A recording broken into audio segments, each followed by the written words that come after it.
Chapter 1. The Arrival of Unity. The ship that came to the Grey Havens on that autumn morning was unlike any Círdan had seen in his long years tending the harbours of the Eldar. It moved without wind to fill its silver sails, cutting through the morning mist with a purpose that seemed to bend the very air around it. From the harbour walls, the ancient shipwright watched 5 figures disembark, their footsteps making no sound on the wooden planks, despite their obvious weight and substance. They wore the forms of old men, but Círdan had been forging ships since before the first sunrise, and he knew the difference between what appeared to be and what was. These were not men.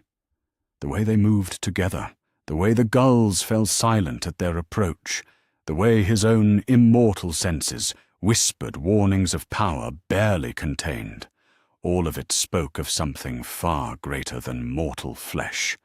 The one in white robes stepped forward first. His beard was long and silver, his eyes sharp with intelligence that seemed to catalogue every stone of the harbour, every rope and sail and weathered timber. When he spoke, his voice carried the weight of distant thunder. "Shipwright of the Eldar," he said, inclining his head with careful respect. "I am called Saruman. We come seeking passage to Elrond's house, and beyond it, to the golden wood where Galadriel dwells." Círdan studied them all now. The one in grey stood with a staff of ash wood, his eyes holding depths of wisdom and sorrow that reminded the shipwright of Manwë's own winds. The wizard in brown seemed to listen to sounds no others could hear, his gaze following birds that wheeled overhead with what looked like recognition. The 2 in blue robes stood slightly apart, their attention turned eastward, as if they could see through the misty mountains to lands beyond. 5 of them. Círdan had been expecting something like this, though he hadn't known what form it would take. The darkness stirring in the unnamed shadows of the world had not gone unnoticed by those who watched from afar. If the Valar had finally chosen to act, it would not be with armies or proclamations. It would be with wisdom, with guidance, with power wrapped in the fragile forms of elderly wanderers who could walk among the children of Ilúvatar without causing fear. "The Lord Elrond dwells in Rivendell," Círdan said carefully. "But if you seek the Lady Galadriel, that is a longer road, and one that passes through realms not all find welcoming."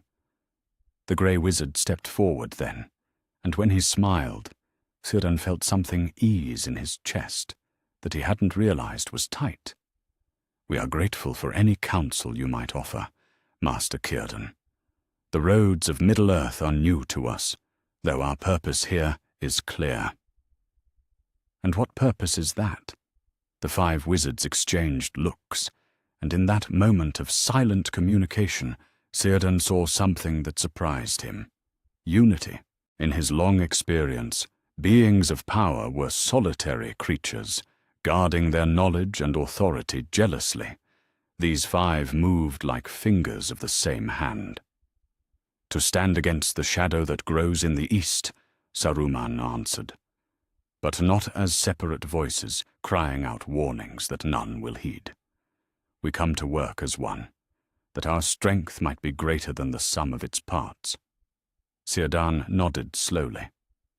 "Then you will indeed want to speak with Elrond, and beyond him, with Galadriel and Celeborn.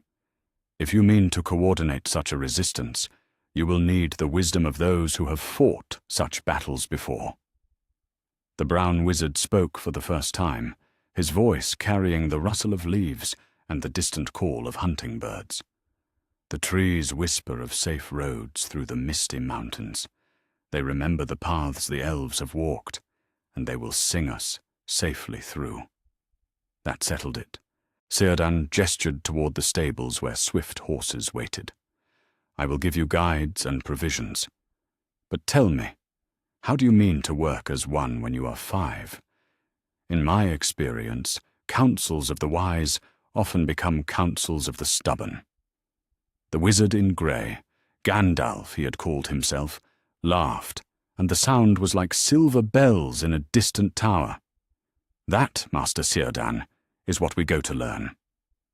3 days later, Elrond stood in the main hall of Rivendell, studying the 5 figures who had requested audience with him.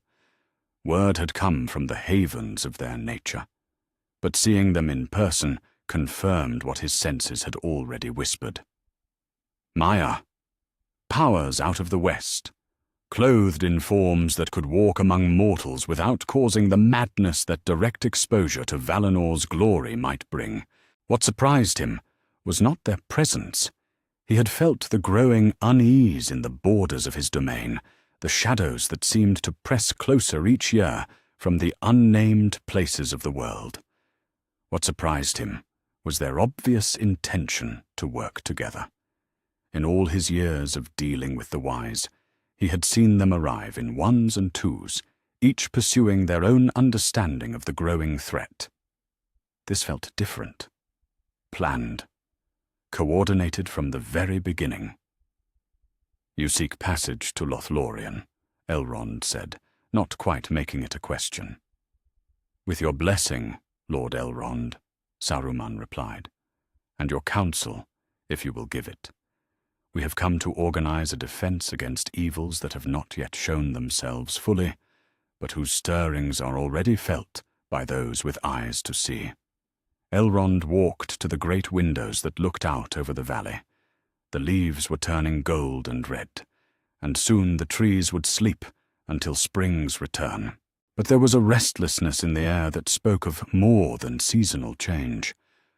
"What have you sensed?" he asked, without turning around. It was one of the blue wizards who answered, his voice carrying accents of the far places beyond the Sea of Rune. Shadows gathering in the east, not the random darkness of wild places, but something deliberate, something that builds toward a purpose we cannot yet discern. The other blue wizard nodded. "In the south as well. The men of those lands speak of dreams that come in the night, of voices that whisper promises of power to those who grow weary of their lot." Elrond turned back to them. "And you believe you can stand against such whispers by working together? Forgive my doubt, but in my experience, power shared is power that breeds jealousy and ambition." The grey wizard stepped forward, his hand resting lightly on his staff. "That is why we go to Galadriel. If any in Middle-earth can see the shape of what we attempt, and judge whether it can succeed, it would be she." "You mean to ask for her blessing?" "We mean to ask for her wisdom," Saruman corrected, "and if she will grant it, her aid. The Golden Wood has stood unconquered since the Elder days. If there is a place in Middle-earth where 5 strangers might forge themselves into something greater, it would be there." Elrond considered this. Galadriel was indeed wise beyond most, and her sight reached further than his own. If these 5 meant to establish some kind of council of resistance, they would need a place to meet that was both hidden from prying eyes and capable of withstanding whatever forces might eventually move against them. Lothlorien, protected by Nenya and the Lady's own power, was perhaps the only realm that could offer both. "I will give you guides through the Redhorn Pass," he said finally, "and letters of introduction to the Lady and Lord of the Golden Wood. But I will also give you a warning. Power shared is not always power multiplied. Sometimes it is power that destroys itself through the very attempt at union." The brown wizard looked up from where he had been listening to something only he could hear. "The birds say the roads are safe for now, and that the trees of the Golden Wood are singing. They have not sung in many seasons." Elrond felt a chill that had nothing to do with the autumn air. If the Melon were singing, it meant Galadriel had seen something in her mirror, or felt some change in the music of the spheres that touched even the roots of her domain. Whatever these 5 intended, it had already been noticed by powers beyond Middle-earth. "Then perhaps," he said slowly, "your timing is better than I feared, and worse than you hoped."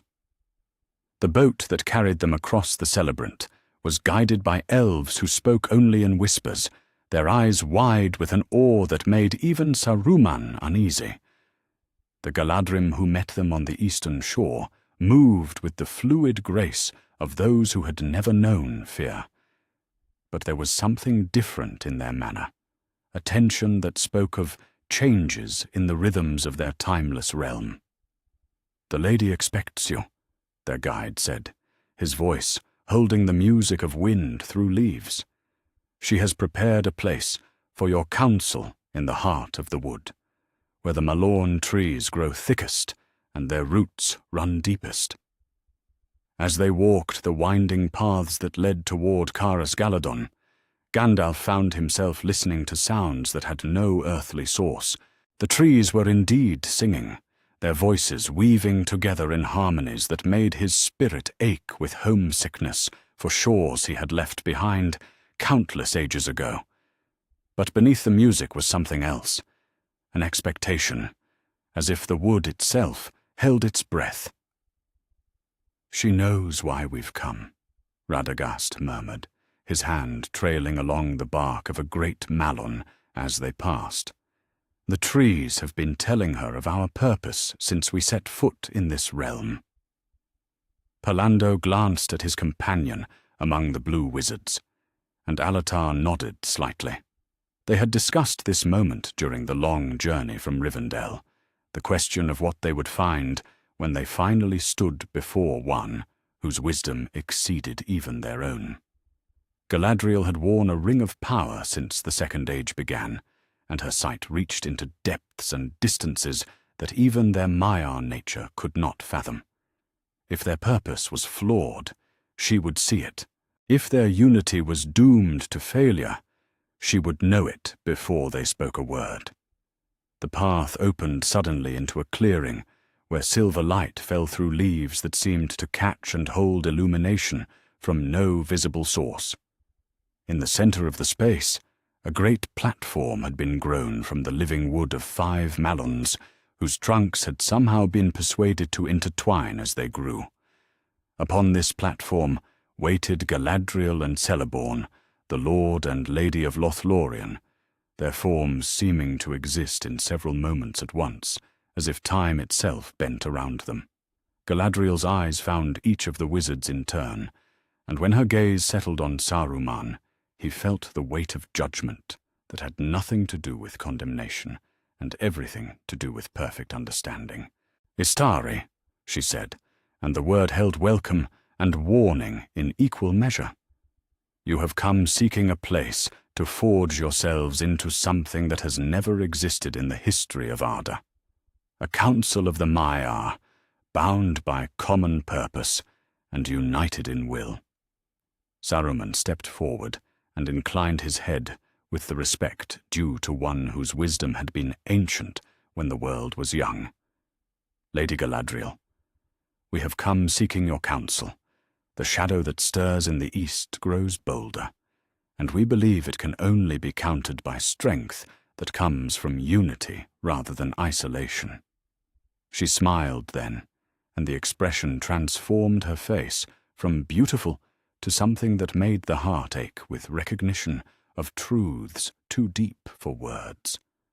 "I have seen many outcomes in the mirror, Saruman of the White Council that shall be. Some end in victory, some in defeat, and some in changes so profound that victory and defeat become words without meaning. But in all the visions where the free peoples endure, I see 5 working as one." Celeborn stepped forward, his own ancient wisdom joining his wife's in assessment of these figures who had come from beyond the circles of the world. "What you attempt has never been tried, because power shared among equals has always bred division. What makes you believe you can succeed where others have failed?" It was Gandalf who answered, his voice carrying the weight of certainty that came from hope rather than pride. "Because we do not seek to share power, Lord Celeborn. We seek to share purpose. Each of us brings different gifts, different strengths, different understanding. Saruman's wisdom in strategy and lore, Radagast's knowledge of the wild things that see and hear beyond the sight of men and elves, my own understanding of the hearts of the free peoples, and the knowledge that Alatar and Palando bring of the distant lands where darkness takes root. "And if your purposes diverge?" Galadriel asked. "If the time comes when your gifts pull you in different directions, toward different understandings of what must be done?" The 5 wizards looked at each other, and in that moment of silence, something passed between them that had not been there before. Not magic, exactly, but something deeper. A recognition that what they were attempting would change them as much as it changed the world around them. "Then we will trust in the wisdom that brought us together," Saruman said finally, "and in the hope that 5 voices speaking as one will always be wiser than any voice speaking alone." Galadriel nodded slowly, her eyes reflecting depths that seemed to hold the light of stars that had shone before the sun was made. "Then let us begin. The trees have prepared a place for your council, where their roots will guard your words and their branches will shelter your plans. What you build here will echo through all the ages that are to come, for good or ill." As she spoke, the great malons around the clearing began to sing in earnest, their voices weaving together in harmonies that made the air itself shimmer with possibility. The Astari had come to Middle-earth in unity, and in the heart of the Golden Wood they would forge themselves into something that had never existed before, a council of Maiar bound by purpose, guided by wisdom, and united in their determination to stand against the shadow that grew in the east. The first meeting of the White Council was about to begin. Chapter 2. The Division of Realms. The morning mist clung to the Malorn trees, like the breath of sleeping giants, as Gandalf walked the winding path back toward Rivendell. 3 days had passed since the first meeting of their council, 3 days of planning and preparation that had left him feeling both exhilarated and deeply uneasy. The unity they had forged in Galadriel's presence felt solid enough, but unity untested by distance and time was like a blade fresh from the forge, beautiful to behold, but unknown in its strength until the first real blow fell upon it. The pouch at his side held Galadriel's letter of introduction, written in her flowing script on paper that seemed to hold starlight in its fibers. More precious still was the small wrapped bundle that contained her gift, a fragment of mithril worked into a seeing stone no larger than a child's fist, attuned to the greater Palantiri that lay hidden in the vaults of Elrond's house and the ancient towers of Gondor. 5 minds working as one, she had said, as she placed it in his hands. But minds must have eyes, and eyes must see across the vast distances that will soon separate you. This will let you speak across leagues and mountains. But remember, what is seen in the Palantiri is true, but truth has many faces. Do not let distance breed misunderstanding. Now, as the towers of Rivendell came into view through the autumn haze, Gandalf felt the weight of that responsibility settling around his shoulders like a familiar cloak. Of all the tasks they had divided among themselves, this one carried perhaps the greatest risk. The Palantiri were not toys to be handled lightly, and convincing Elrond to entrust him with access to the Seeing Stones would require delicacy and wisdom in equal measure. The Lord of Rivendell was waiting for him in the library, surrounded by scrolls and ancient texts that spoke of the long history of the Seeing Stones. Elrond's expression was thoughtful, but troubled, and when he looked up at Gandalf's approach, there was something in his eyes that spoke of sleepless nights, spent weighing choices that had no easy answers. You return from the Golden Wood, bearing more than Galadriel's blessing, Elrond observed, his gaze settling on the wrapped bundle Gandalf carried. I can feel the resonance from here. She has given you one of the lesser stones. Gandalf nodded, setting the package carefully on the table between them. She believes our purpose requires coordination across greater distances than any messenger could bridge, and she fears that without constant communication, the unity we have built will fracture under the strain of isolation. The Palantiri are not communication devices for casual use, Elrond said quietly. They were made in Númenor by the greatest of their craftsmen, and they remember the glory and the fall of that realm. They have been touched by minds both wise and corrupt, and they do not distinguish between the two in their visions. What you see in them is true, but it may not be the truth you seek. Gandalf unwrapped Galadriel's gift, revealing the small sphere that pulsed with its own inner light. Even dormant, it seemed to whisper of distant places and hidden watchers, of eyes that saw and minds that judged. I understand the risks, Lord Elrond, but the alternative is 5 wizards scattered across Middle-earth, each making decisions based on incomplete knowledge and growing isolation. We have seen what that path leads to in other times, other councils. Division breeds suspicion, and suspicion breeds the very failures we seek to prevent. Elrond was quiet for a long moment, his immortal senses reaching out to touch the network of stones that lay hidden throughout Middle-earth. The one in Osgiliath, carefully guarded by Gondor's most trusted wardens, the one in Orthanc, sealed within Isengard's impregnable tower. The Master Stone in the Tower Hills never moved from its resting place since the earliest days of the Third Age. There is wisdom in what you propose, he said finally, and wisdom too in my hesitation. The stones have power to unite, but also power to corrupt. They show truth, but they can be influenced by strong wills working from afar. If your enemy discovers your network, he could turn your greatest strength into your gravest weakness. Then we must ensure our wills remain stronger than his, Gandalf replied, and that our purpose remains pure enough to withstand whatever whispers might come through the glass. Elrond stood and walked to a small alcove where an iron-bound chest sat beneath layers of protective wards. His fingers traced patterns in the air that made the very stones of Rivendell sing softly in response, and the chest opened to reveal the Elessar, the seeing stone of Rivendell, green as spring leaves and deep as forest pools.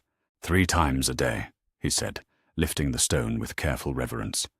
Dawn, noon, and dusk. No longer, lest the seeing become addiction. No longer, lest the watcher become the watched. And if ever you sense a presence in the stone that feels wrong, break contact immediately.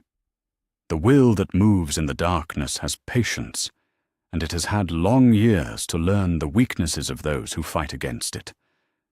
Gandalf bowed deeply, understanding the magnitude of the trust being placed in him.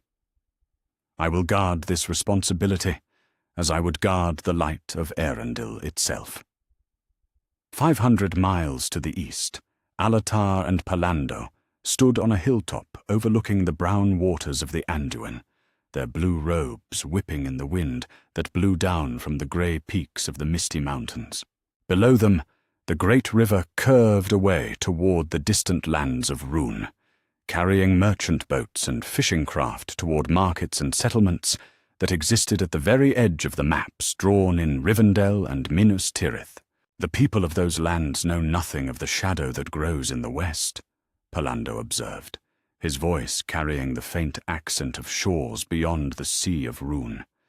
To them, Gondor and Arnor are distant rumors, and the elves are legends their grandfathers tell by firelight. Alatar nodded, his own attention fixed on the distant horizon, where dust clouds spoke of caravans making their slow way between the scattered settlements of the east. That isolation has protected them until now, but isolation cuts both ways. When the shadow finally turns its attention eastward, these people will have no allies, no warning, no hope of aid from the free peoples of the West. They had spent 2 days in the vales of Anduin, speaking with the horse lords of the Eotheod, and learning what they could of the lands beyond the river. What they had heard troubled them both. Strange dreams plaguing the eastern settlements, merchants speaking of new voices in the marketplaces, voices that promised prosperity to those who would listen to whispers of power. Missing caravans that had set out for the southern routes and simply vanished into the vast emptiness of Harad. "We need to establish more than just a presence in those lands," Alatar said. "We need to build a network of trust and communication that can withstand whatever corruption the shadow will eventually spread. The people of Rune and Harad have their own wisdom, their own strengths. We must learn to work with them, not simply impose our will upon them." Palando drew out the smaller palantir that Galadriel had given him, its surface reflecting the afternoon sky like captured starlight.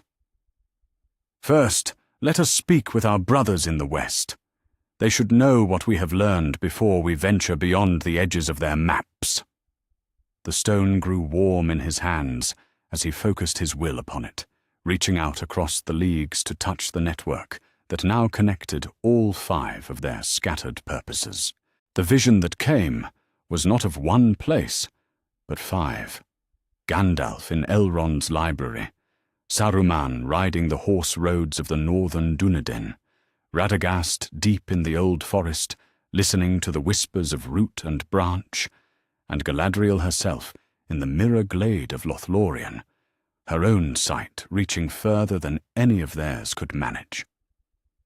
When the connection formed fully, Alatar could feel the others as if they stood beside him, their thoughts, their concerns, their growing understanding of the scope of the task they had undertaken.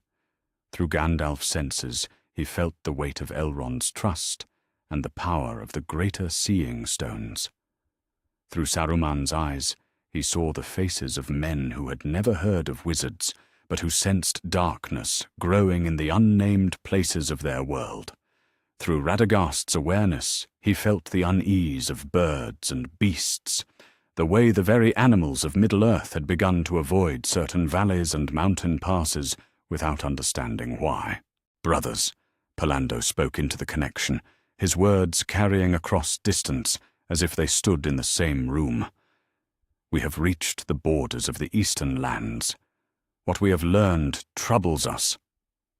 Through the link, he shared the images and impressions they had gathered, the scattered settlements that lay vulnerable to corruption, the trade routes that could carry more than goods and gold, the growing sense that something vast and patient had begun to move in the distant places where no maps reached. Saruman's response came heavy with concern. "The same patterns appear here in the north. The Dunedain speak of unease among their scouts, of paths through the wilderness that have grown dangerous without obvious cause. If the shadow moves simultaneously in east and north, it suggests a coordination we had not anticipated." Gandalf's voice carried the authority of hard-won knowledge. "Then our response must be equally coordinated. But we cannot be everywhere at once, and we cannot fight an enemy we do not yet understand. We need information more than we need immediate action." It was Radagast who provided the answer, his connection to the wild things lending his words a weight that went beyond mere wisdom. "The creatures of field and forest see what we cannot. Birds travel routes we could never follow, and they remember what they see. If we can learn to speak with them, to coordinate their watching as we coordinate our own, we will have eyes in places where even the Palantiri cannot reach." The idea resonated through their connection like a struck bell. Not just 5 wizards working together, but 5 wizards each building their own network of allies and watchers, all connected through their shared purpose and constant communication. "Then we each know our tasks," Alatar said, feeling the rightness of the path they were choosing. "Palando and I will establish ourselves among the Eastern peoples, not as conquerors or teachers, but as friends who bring warning of distant dangers. We will build trust slowly, carefully, so that when the shadow finally turns eastward, these lands will not stand alone." Through the Palantir connection, he felt the others' agreement, and more than that, their determination. Whatever was stirring in the unnamed places of the world would not catch them unprepared, scattered and isolated, as their kind had been in other tales and other times. This time, they would be ready. In the depths of the old forest, where the trees grew so thick that noon might as well be twilight, Radagast sat perfectly still beside a pool that reflected nothing but shadows and the occasional glimmer of starlight that filtered through the canopy above. Around him, the forest was alive with whispers. Not the voices of men or elves, but the deep, slow speech of roots and branches, of things that measured time in seasons and centuries rather than heartbeats and breaths. He had been sitting here for 3 days now, ever since the Palantir Council had confirmed what his own senses had already begun to suspect. Something was stirring in the places where the maps ended, something that the wild things recognized as inimical to all life that grew free under sun and stars. The birds had been the first to notice, their migration routes shifting away from certain mountain passes and river valleys without any visible cause. Then the deer had begun avoiding water sources they had used for generations, and the wolves had started hunting in packs larger than their prey could justify. The forest itself was trying to tell him something, but the language of trees was not one that could be hurried or forced. It required patience, stillness, and a willingness to let understanding come in its own time. So he sat by the pool and listened, letting his consciousness sink deeper and deeper into the slow green dreams of the wood. When the answer finally came, it arrived not as words but as images, visions shared through root networks that stretched across hundreds of miles, memories passed from tree to tree until they reached the ancient consciousness of the old forest itself. Dol Guldur, the ancient stronghold that had stood empty since the last defeat of the shadow, was empty no longer. Something had taken residence in its highest tower, something that felt wrong to every living thing that came near it. But more troubling than the presence itself was what it was doing. Slowly, carefully, it was reaching out through channels that existed beneath the notice of elves and men, touching the dreams of creatures both wild and tame, speaking to the parts of their nature that remembered older, darker times when the world had been shaped by crueler hands. Radagast opened his eyes and found himself looking into the face of an enormous badger whose black eyes held intelligence and concern in equal measure. Around the pool, other animals had gathered while he sat in communion with the trees, foxes and rabbits, hawks and ravens, even a great brown bear that watched him with the patience of stone. "You feel it too," he said softly, and though he spoke no words they could understand, they caught his meaning through the bonds that linked all living things. Something that turns the natural order toward purposes it was never meant to serve. The badger snuffled and pointed one claw toward the east, then made a gesture that Radagast interpreted as warning. The bear huffed and shook its massive head, conveying its own sense of wrongness and danger. But it was the raven that provided the most detailed information, its harsh caw somehow translating into images of the fortress that rose from the dark woods. and of the figure that had begun to appear in its highest window. When Radagast reached for his palantir that evening, the connection formed immediately, as if his brothers had been waiting for his call. The shared vision that came through the stones was troubling. Saruman's growing concern about the restlessness of the northern tribes, Gandalf's reports of unease in Rivendell's scouts, and from the east, Alatar and Palando's news that entire caravans had begun disappearing along routes that had been safe for centuries. "It has begun," Radagast said into the connection, his voice heavy with the weight of certainty. "Whatever was sleeping in the dark places has awakened. The beasts know it, the trees know it, and now we must decide how to respond." The silence that followed was pregnant with understanding. They had known this moment would come, had planned for it, but the reality of facing an enemy who moved on multiple fronts simultaneously was more daunting than any of their preparations had suggested. "Then we implement the watch network immediately," Saruman said finally. "Every bird, every beast, every tree that can be reached becomes part of our intelligence gathering. We will know when the enemy moves before his own servants know it." "And we maintain constant contact," Gandalf added. "No decision made in isolation, no action taken without consultation. If this enemy seeks to divide us, he will find us more unified than any force he has faced before." Through the Palantir connection, Radagast felt the strength of their shared resolve, and for the first time since the forest had whispered its warnings, he allowed himself to feel hope.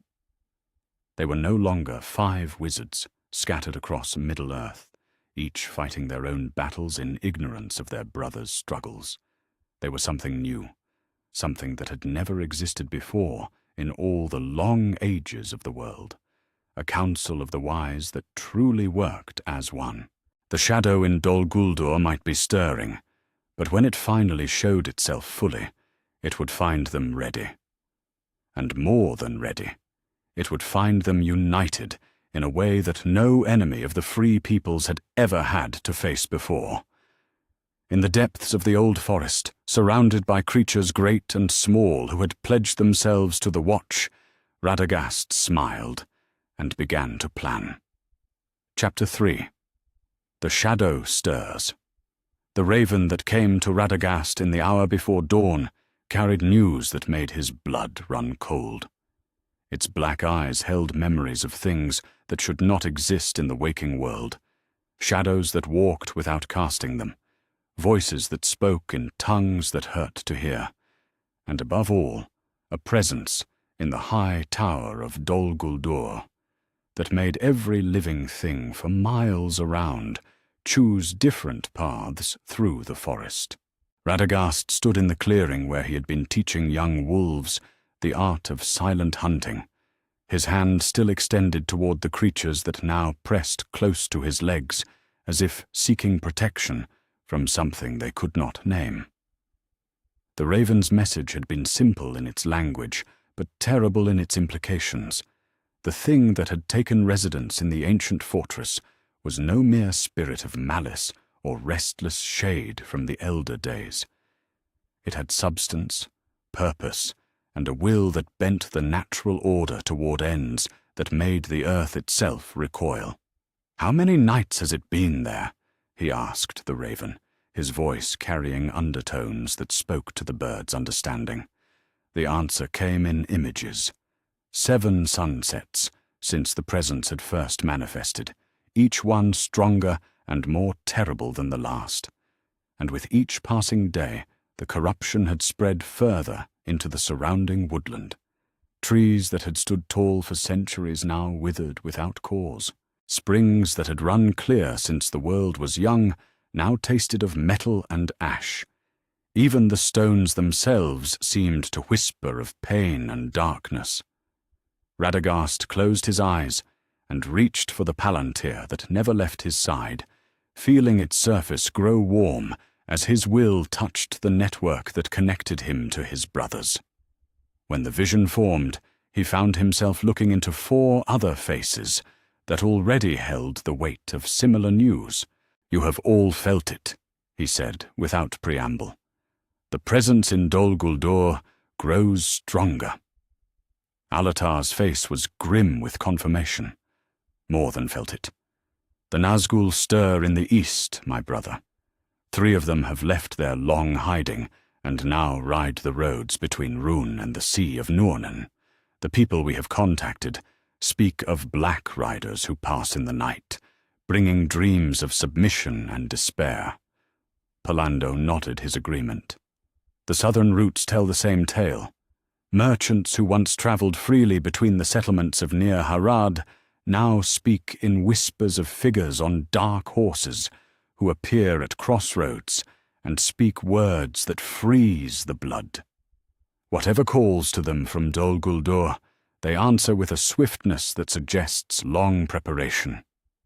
Through the Palantir connection, Radagast felt Gandalf's growing alarm. The Grey Wizard sat in Elrond's study. Scrolls of ancient lore spread before him like a battle plan, his face pale with the weight of growing understanding. "I have been reading the accounts of the Second Age," Gandalf said, his voice tight with controlled urgency. The descriptions of Sauron's first manifestation, as the Necromancer, match too closely what we observe now. The withering of living things, the corruption of natural waters, the way even the stones seem to whisper of malice. This is no lesser spirit of darkness. This is the Dark Lord himself, returned to physical form earlier than any of our expectations suggested possible.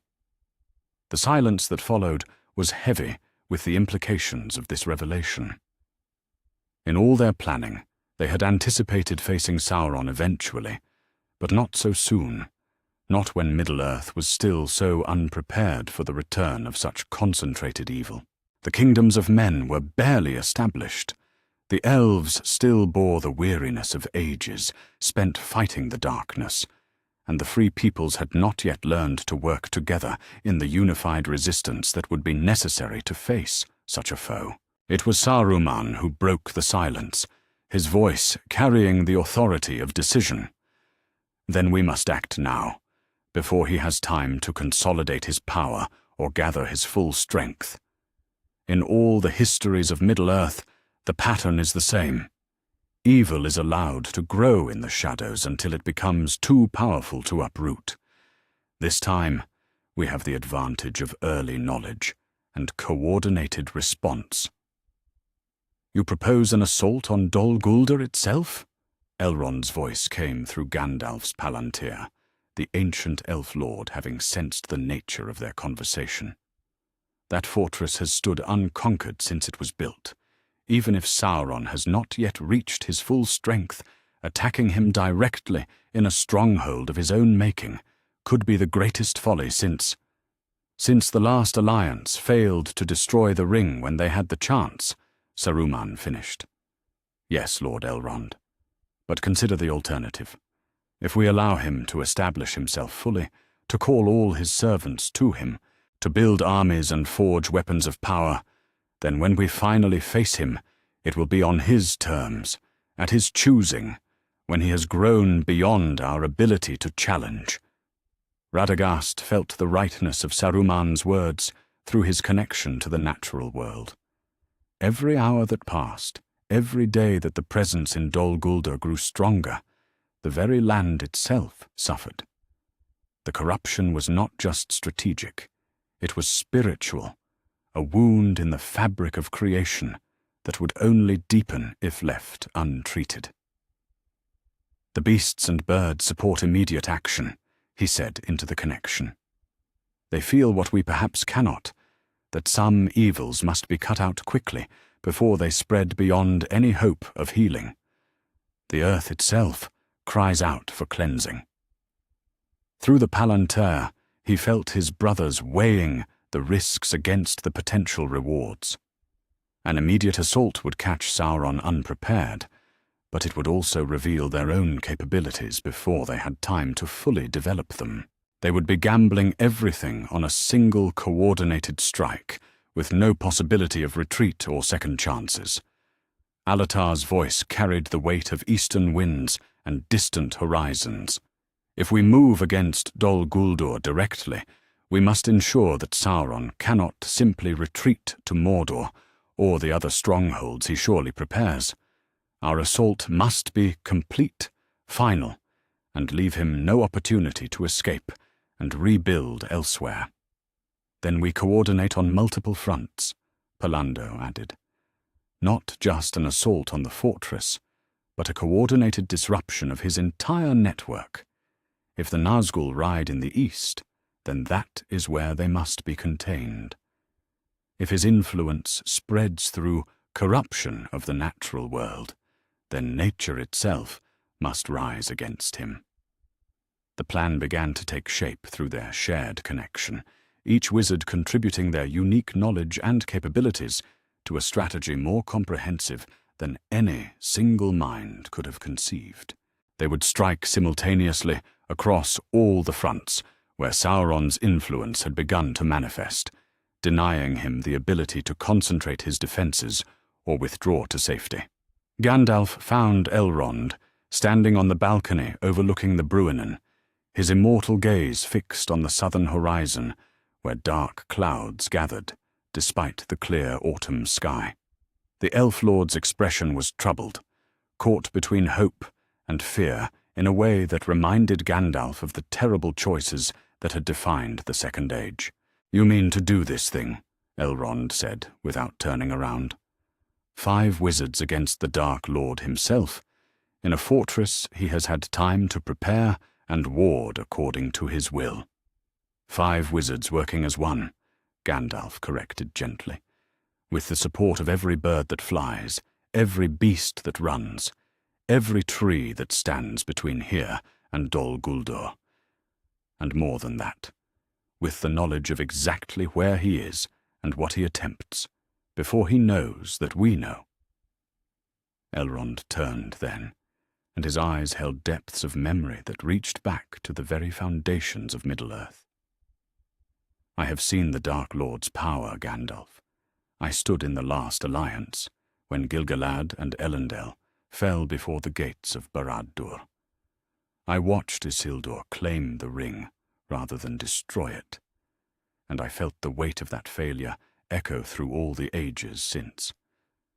Do you truly believe that 5, however wise and powerful, can succeed where armies of men and elves could not?" Gandalf moved to stand beside him, his own gaze following Elrond's toward the growing darkness in the south.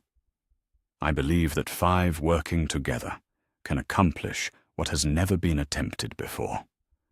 In all the histories you remember, Lord Elrond, when has evil been challenged at its very moment of manifestation? Always we wait. Always we hope it will pass or diminish or turn its attention elsewhere. Always we give it time to grow strong. And if you fail?" The question hung between them like a sword suspended by a thread. Gandalf felt the weight of it, the terrible responsibility of choosing action over caution, of risking everything on the possibility that unity and coordination might achieve what individual heroism had not. "If we fail," he said slowly, "then we fail attempting something that has never been tried before. And perhaps our failure will teach those who come after us lessons that lead to eventual victory. But if we succeed, if you succeed, you will have changed the course of history itself," Elrond finished. "Middle-earth will be free of the shadow that has haunted it since the Elder Days." Through his connection to the Palantir network, Gandalf felt his brothers making their own preparations. Saruman gathering maps and lore that would guide them to the hidden paths that led to Dol Guldur. Radagast calling to every creature of the wild, building an army of eyes and claws and wings that would strike alongside them. Alatar and Pallando moving swiftly westward, leaving networks of trusted contacts to contain the Nazgul while they joined the main assault. "The decision is made," Gandalf said, feeling the weight of destiny settling around them like a cloak.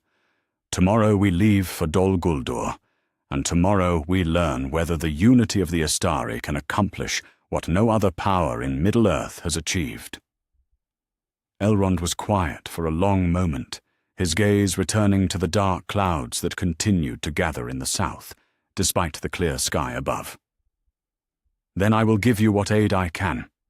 Horses that will not tire, provisions that will not spoil, and weapons forged in the fires of Rivendell that have tasted the blood of servants of the Shadow. But most of all, I will give you my hope, and my prayer to whatever powers still watch over the children of light." In the depths of Dol Guldur, something ancient and malevolent stirred to full wakefulness. The presence that had been slowly gathering strength in the abandoned fortress suddenly felt the weight of attention focused upon it from 5 different directions. 5 different sources of power that moved with a coordination no enemy had ever shown before. For the first time in long ages, the Dark Lord Sauron knew uncertainty. The plans that had been centuries in the making, the careful preparation that should have guaranteed him time to build his strength unopposed, the network of servants and strongholds that should have protected him until his return was complete. All of it was threatened by something that should not exist. 5 Maiar, working in perfect coordination. 5 of the Astari, sharing power and purpose in a way that violated every principle of how such beings had operated since the world began. It was impossible, it was unprecedented, and it was moving against him with a speed and unity that left him no time to adapt or respond. In the high tower of Dol Guldur, Sauron began to understand what it meant to be afraid. The assault would come at dawn, and for the first time since his initial defeat in the Second Age, he was not certain he could prevail. But he was still the Dark Lord, master of strategy and corruption, and if these 5 meant to challenge him directly, they would learn that even unity could be turned to weakness if the will opposing it was strong enough. The battle for the fate of Middle-earth was about to begin, centuries before anyone had expected it, and the outcome would reshape the world in ways that no prophecy had foreseen. Chapter 4. The First Strike. Dawn came to Middle-earth like a blade drawn across the throat of night, sharp and clean and final. In the eastern lands beyond the Sea of Rune, where the maps drawn in Rivendell faded into blank parchment marked only with the words, "Here there be dragons," Alatar stood on a hilltop overlooking 3 roads that converged at an ancient crossroads.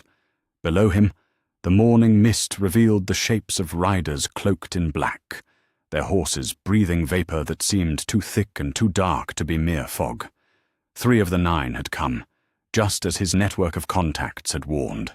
They moved with purpose toward some distant call, their attention fixed on the western horizon, where Dol Guldur's towers pierced the sky like accusing fingers.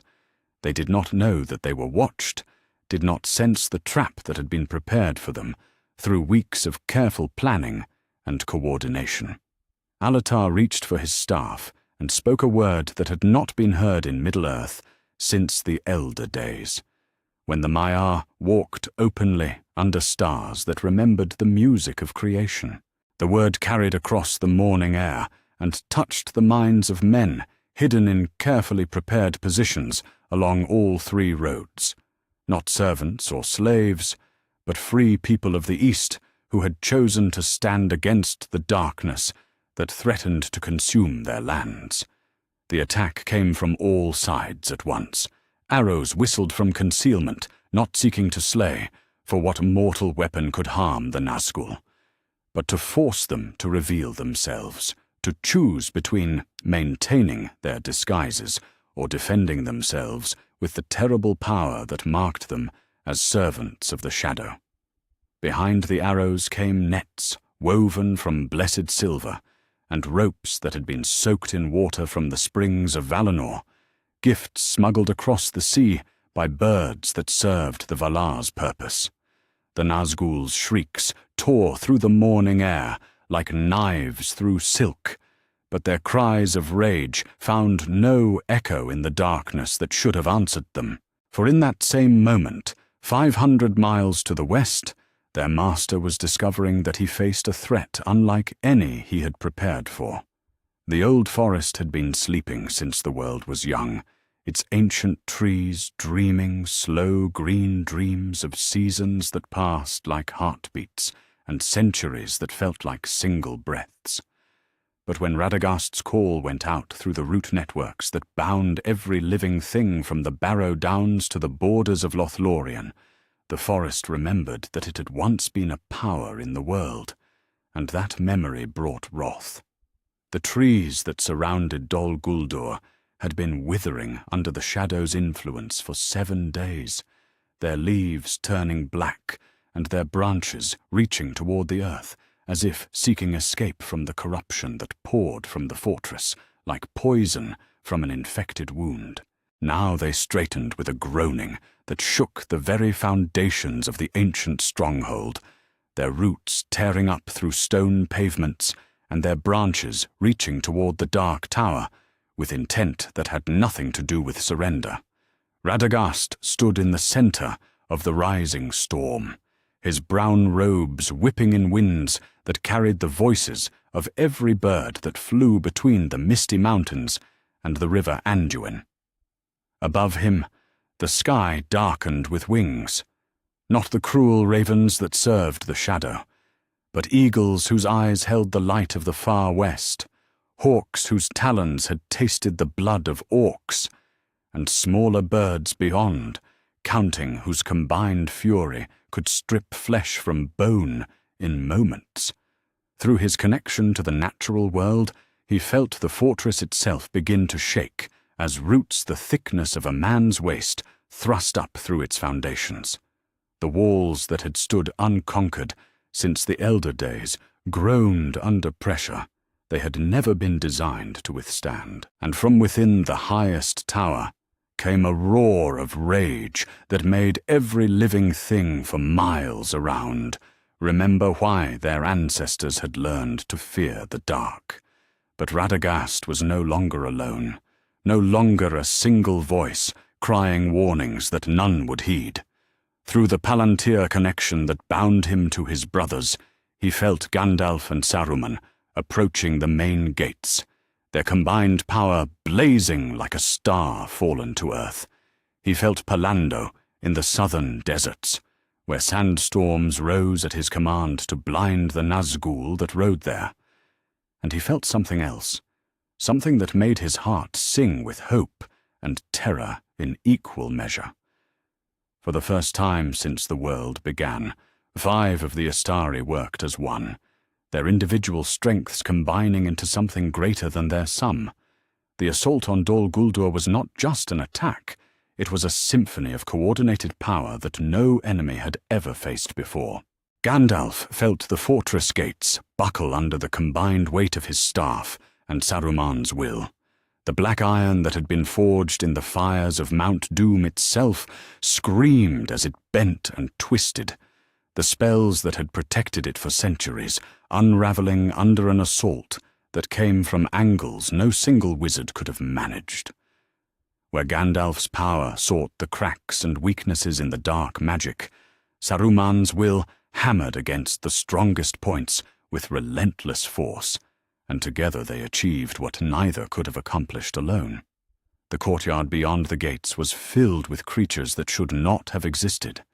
Not orcs, for those had been the creation of an earlier age, but things that looked like men and moved like beasts, their eyes holding intelligence corrupted by promises of power and dominion. They rushed toward the 2 wizards with weapons that burned with fell fire, but their courage failed them when they saw what they faced.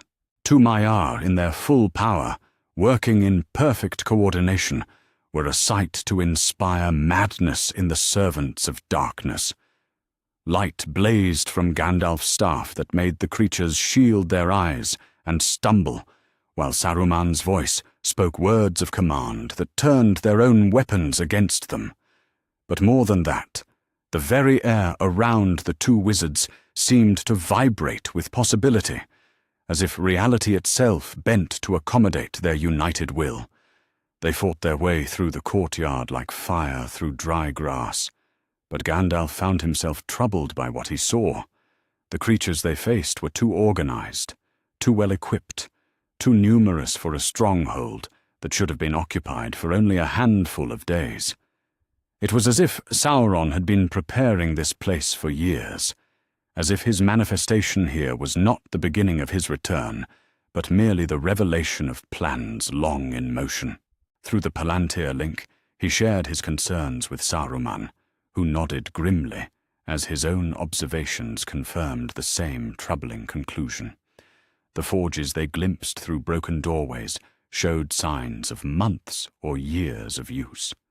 The corridors echoed with the sounds of work that spoke of established routine rather than hasty preparation. Whatever they had interrupted here, it was far more advanced than any of them had anticipated. "He has been here longer than we thought," Saruman said, as they reached the base of the great tower, his voice tight with growing understanding. "Perhaps yours, hidden beneath whatever illusion made this place seem empty to our watching." Gandalf looked up at the windows high above, where a red light pulsed like a malevolent heartbeat. "Then we have already waited too long, even acting as quickly as we did. Whatever he has been preparing in this time, we are about to discover the full scope of it." The door to the tower stood open before them, revealing stairs that climbed into darkness, so complete it seemed to swallow the light from their staffs. But they were no longer two old men contemplating the ascent of a dangerous stair. They were Maiar of Valinor, servants of the secret fire, and the darkness held no power over them that they did not choose to grant it. They began to climb, and with each step the temperature dropped, and the shadows grew thicker, until they walked through air that seemed as solid as stone, and breathed mist that tasted of metal and despair. But their light did not fail, and their purpose did not waver. And when they reached the chamber at the top of the tower, they found themselves face to face with the source of all the evil that had begun to poison Middle-earth. Sauron stood in the center of a room that defied the laws of architecture, its walls stretching away into distances that should not have been able to fit within the confines of the tower. He wore the form of a tall man clothed in robes that seemed to be cut from night itself, but his eyes held fires that had burned since before the sun was made, and his voice carried the weight of mountains when he spoke. "So," he said, and the word made the stones of the floor crack beneath their feet. "The Istari finally show their true nature. I had wondered how long you would maintain the pretense of being mere wandering advisors, content to whisper warnings that none would heed." Gandalf and Saruman stood side by side in the doorway, their staffs blazing with light that held the darkness at bay, but could not banish it entirely. Through their connection to the others, they felt the battle raging across multiple fronts, Radagast's forest army tearing at the fortress foundations, the blue wizards containing the Nazgul in distant lands, and the growing realization that they faced an enemy far more prepared than any of them had imagined. "We show our true nature because you have shown yours," Gandalf replied, his voice steady despite the weight of power that pressed against him from all sides. "The question is whether you are prepared for the consequences of that revelation." Sauron laughed, and the sound was like stones falling into an abyss that had no bottom. "Consequences? You speak to me of consequences, little Maya? I who have walked in the void and learned its secrets. I who have touched the music of creation and found it wanting." As he spoke, the chamber began to change around them. The walls drew closer, the air grew thicker, and shadows reached out like grasping fingers toward the light that blazed from the wizards' or staffs. But more troubling than the physical assault was what Gandalf saw when he looked past the immediate threat to the deeper purpose it concealed.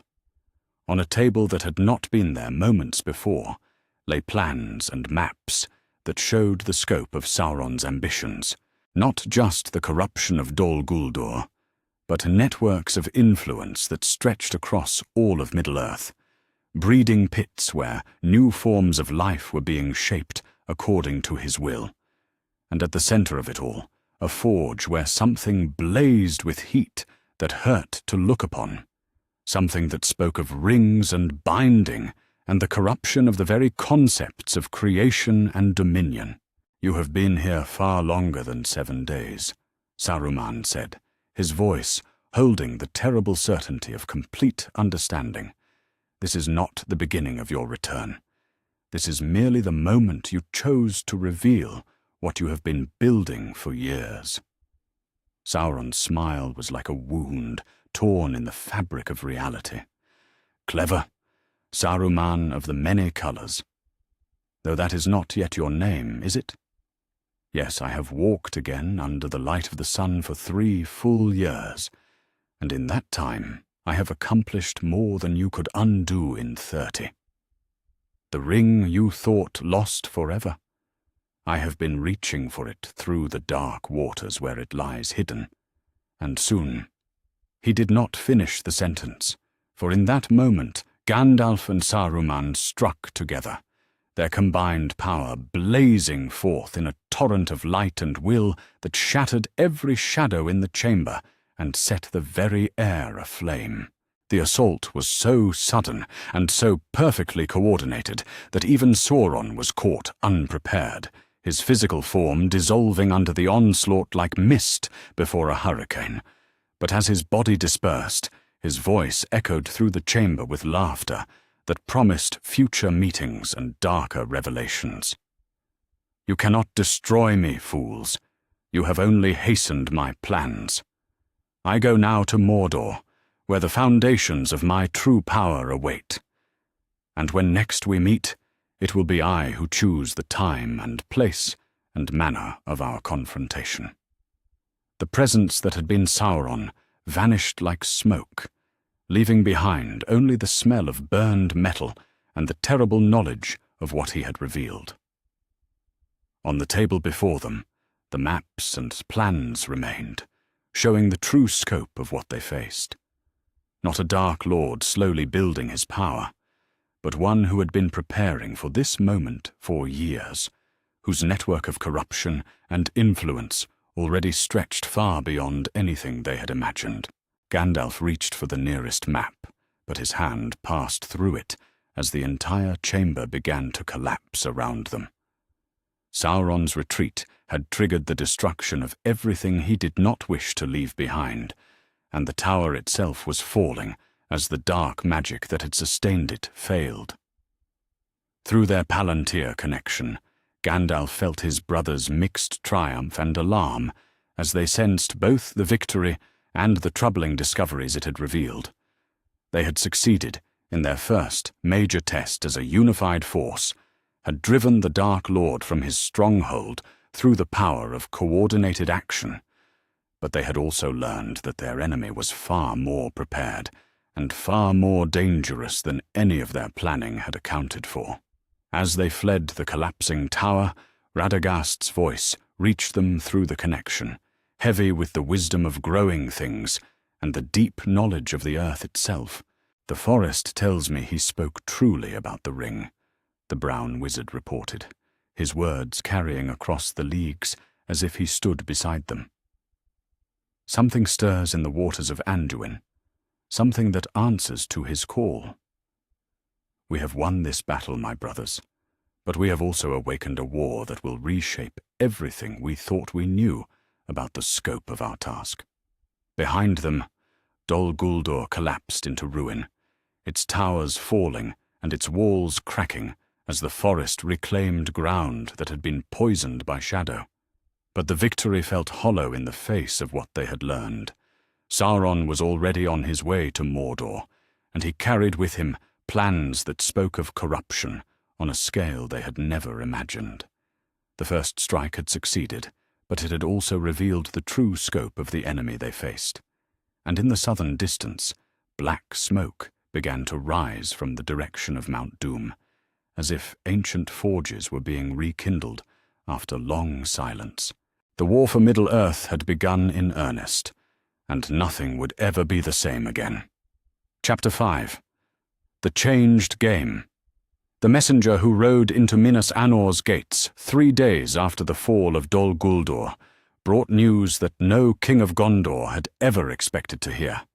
His horse was lathered with foam despite the cool autumn air, and his eyes held the wide, unblinking stare of a man who had seen something that challenged the very foundations of his understanding of the world.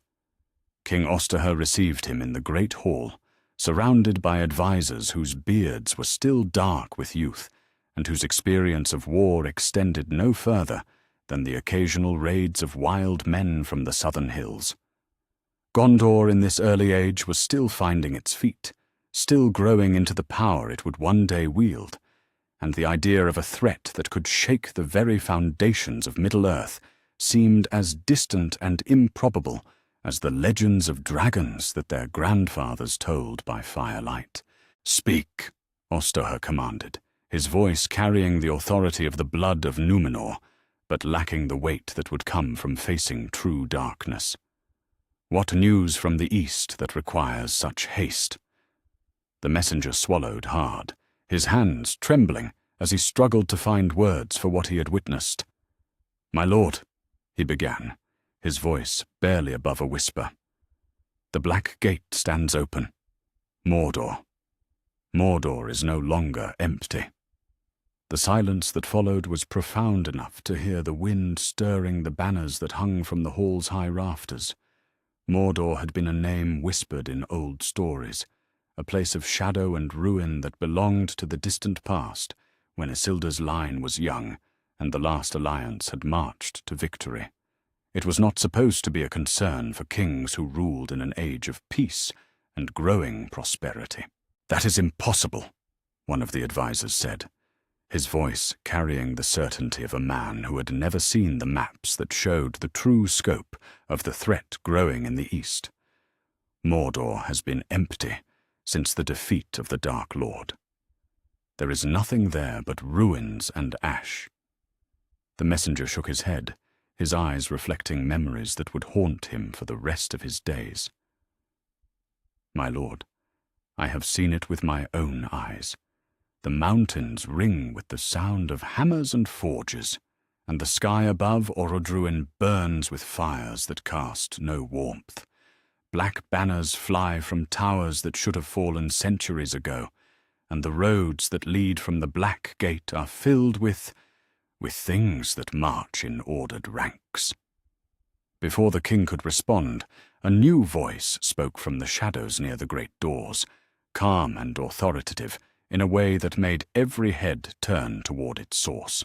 Gandalf stepped into the light cast by the hall's braziers, his grey robes travel-stained, and his face bearing the weight of knowledge that no mortal man could fully comprehend.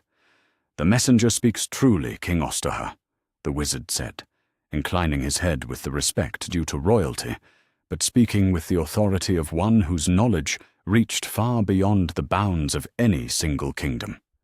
"Mordor stirs, and the shadow that has slept there for centuries now wakes with purpose and power.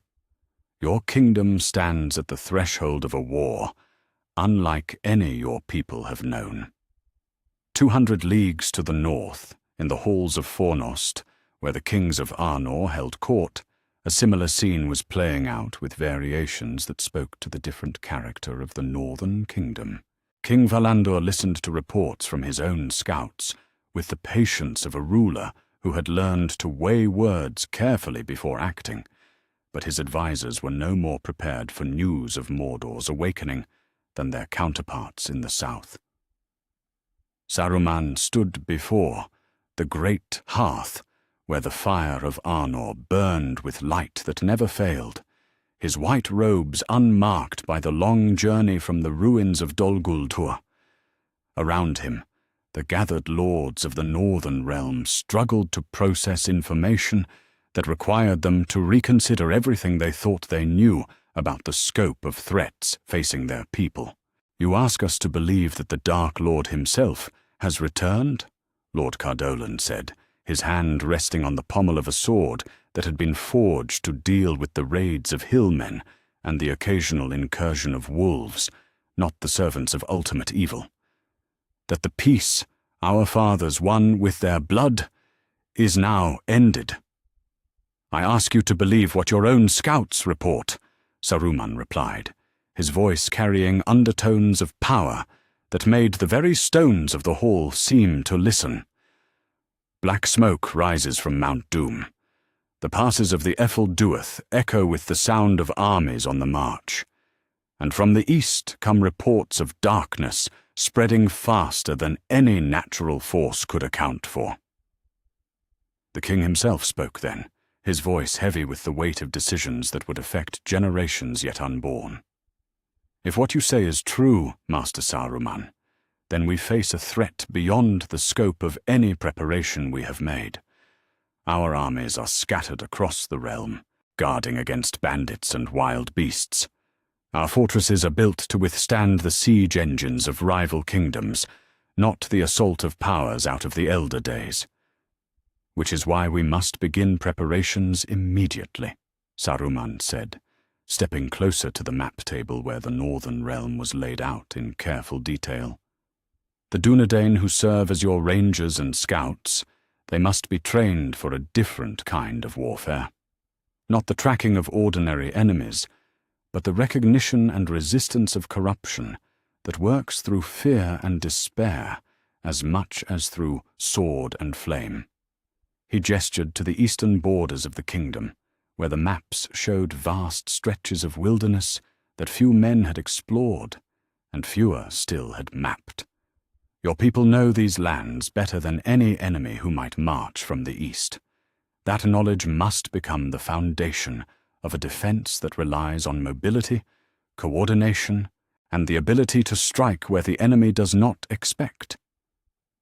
Through the Palantir connection that bound him to his brothers, Saruman felt their own struggles to convince the free peoples that the danger was real and immediate. Gandalf's efforts in Gondor, the Blue Wizard's reports of massive armies gathering in the distant east, Radagast's growing concern as the corruption spread faster than any natural force could account for. They had succeeded in their assault on Dol Guldur, had driven Sauron from his first stronghold, and proven that coordinated action could achieve what no individual effort could manage. But victory had come with consequences none of them had anticipated, and now they faced a war that would test not just their unity, but their ability to guide and protect peoples who were not prepared for the scope of the threat they faced. In the hidden valleys beyond the misty mountains, where the eagles made their eyries among peaks that touched the sky, Radagast sat in council with creatures whose wisdom reached back to the elder days. The great eagles spoke in voices like wind through mountain passes, their words carrying news from the far corners of Middle-earth that no messenger of men or elves could have brought. The eastern lands burn, Gwaihir reported, his golden eyes reflecting knowledge that made even the brown wizard's heart heavy with foreboding. Not with the fires of forge or hearth, but with flames that consume hope itself. Whole settlements have been abandoned, their people fleeing westward with stories of dreams that come in the night and voices that whisper promises of safety to those who will bow to the shadow. Around the great eagle, others of his kind nodded agreement, their massive forms shifting restlessly as they shared what they had seen in their flights across the vast distances that separated the peaceful lands from the growing corruption in the east.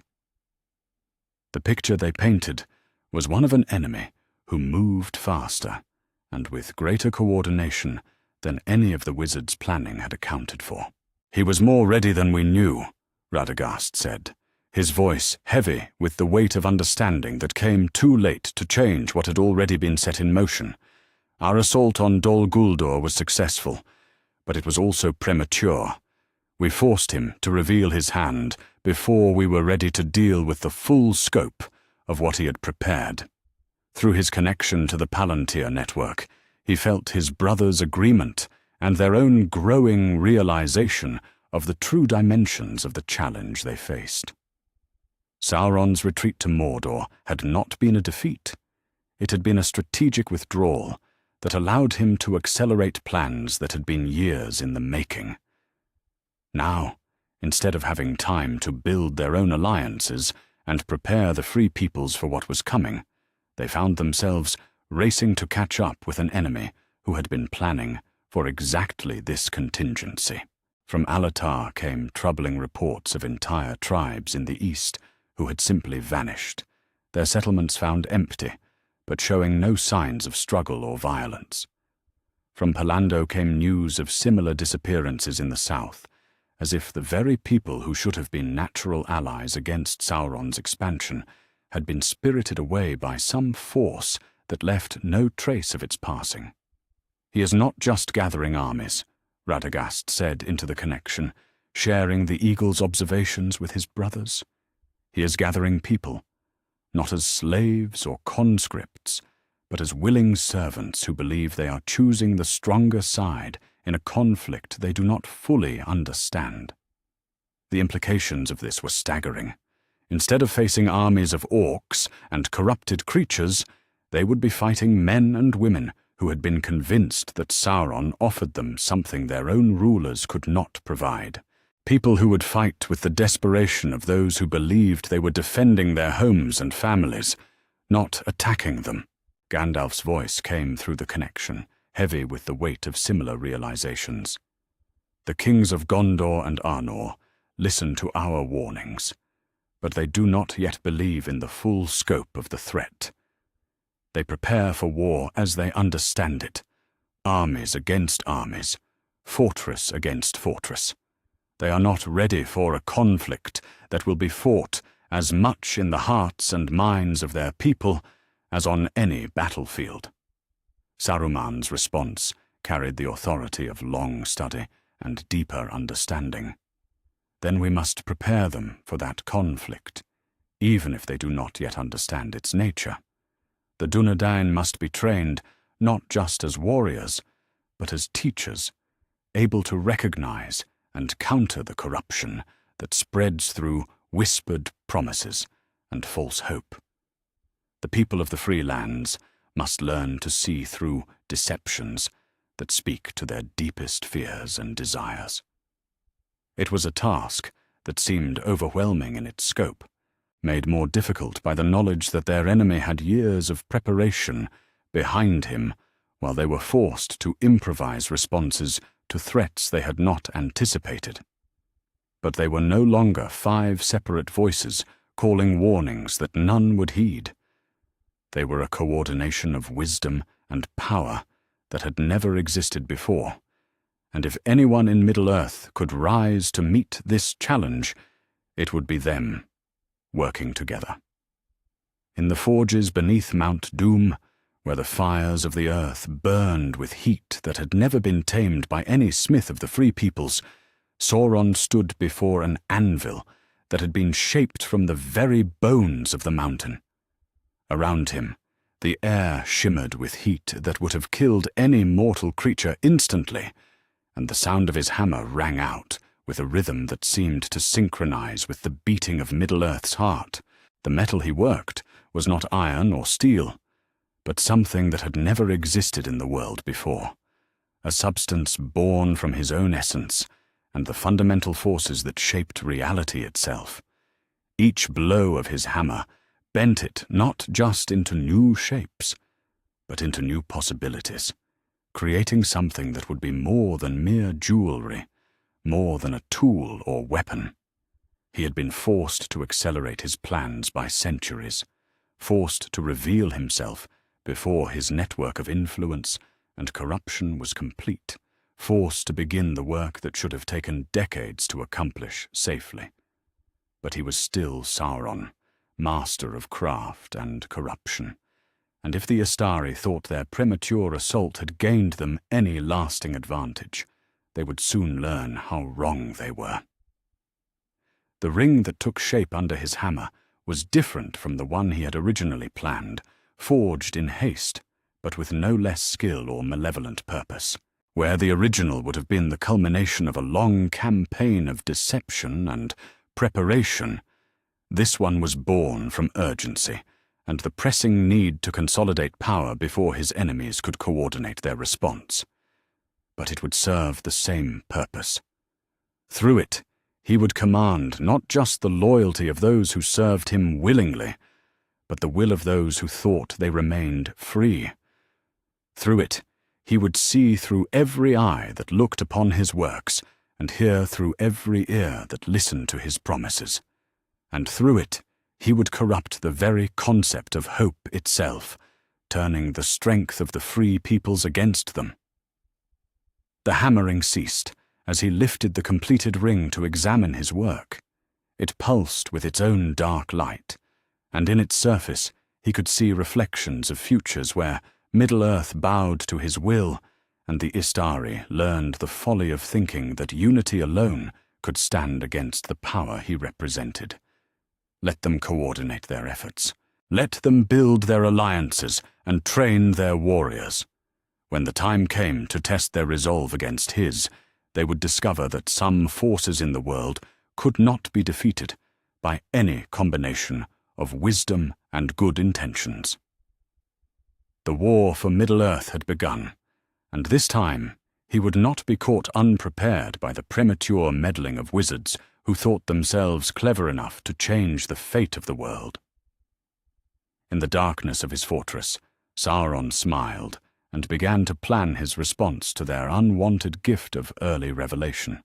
Soon, very soon, they would understand the price of forcing his hand before they were ready to deal with the consequences.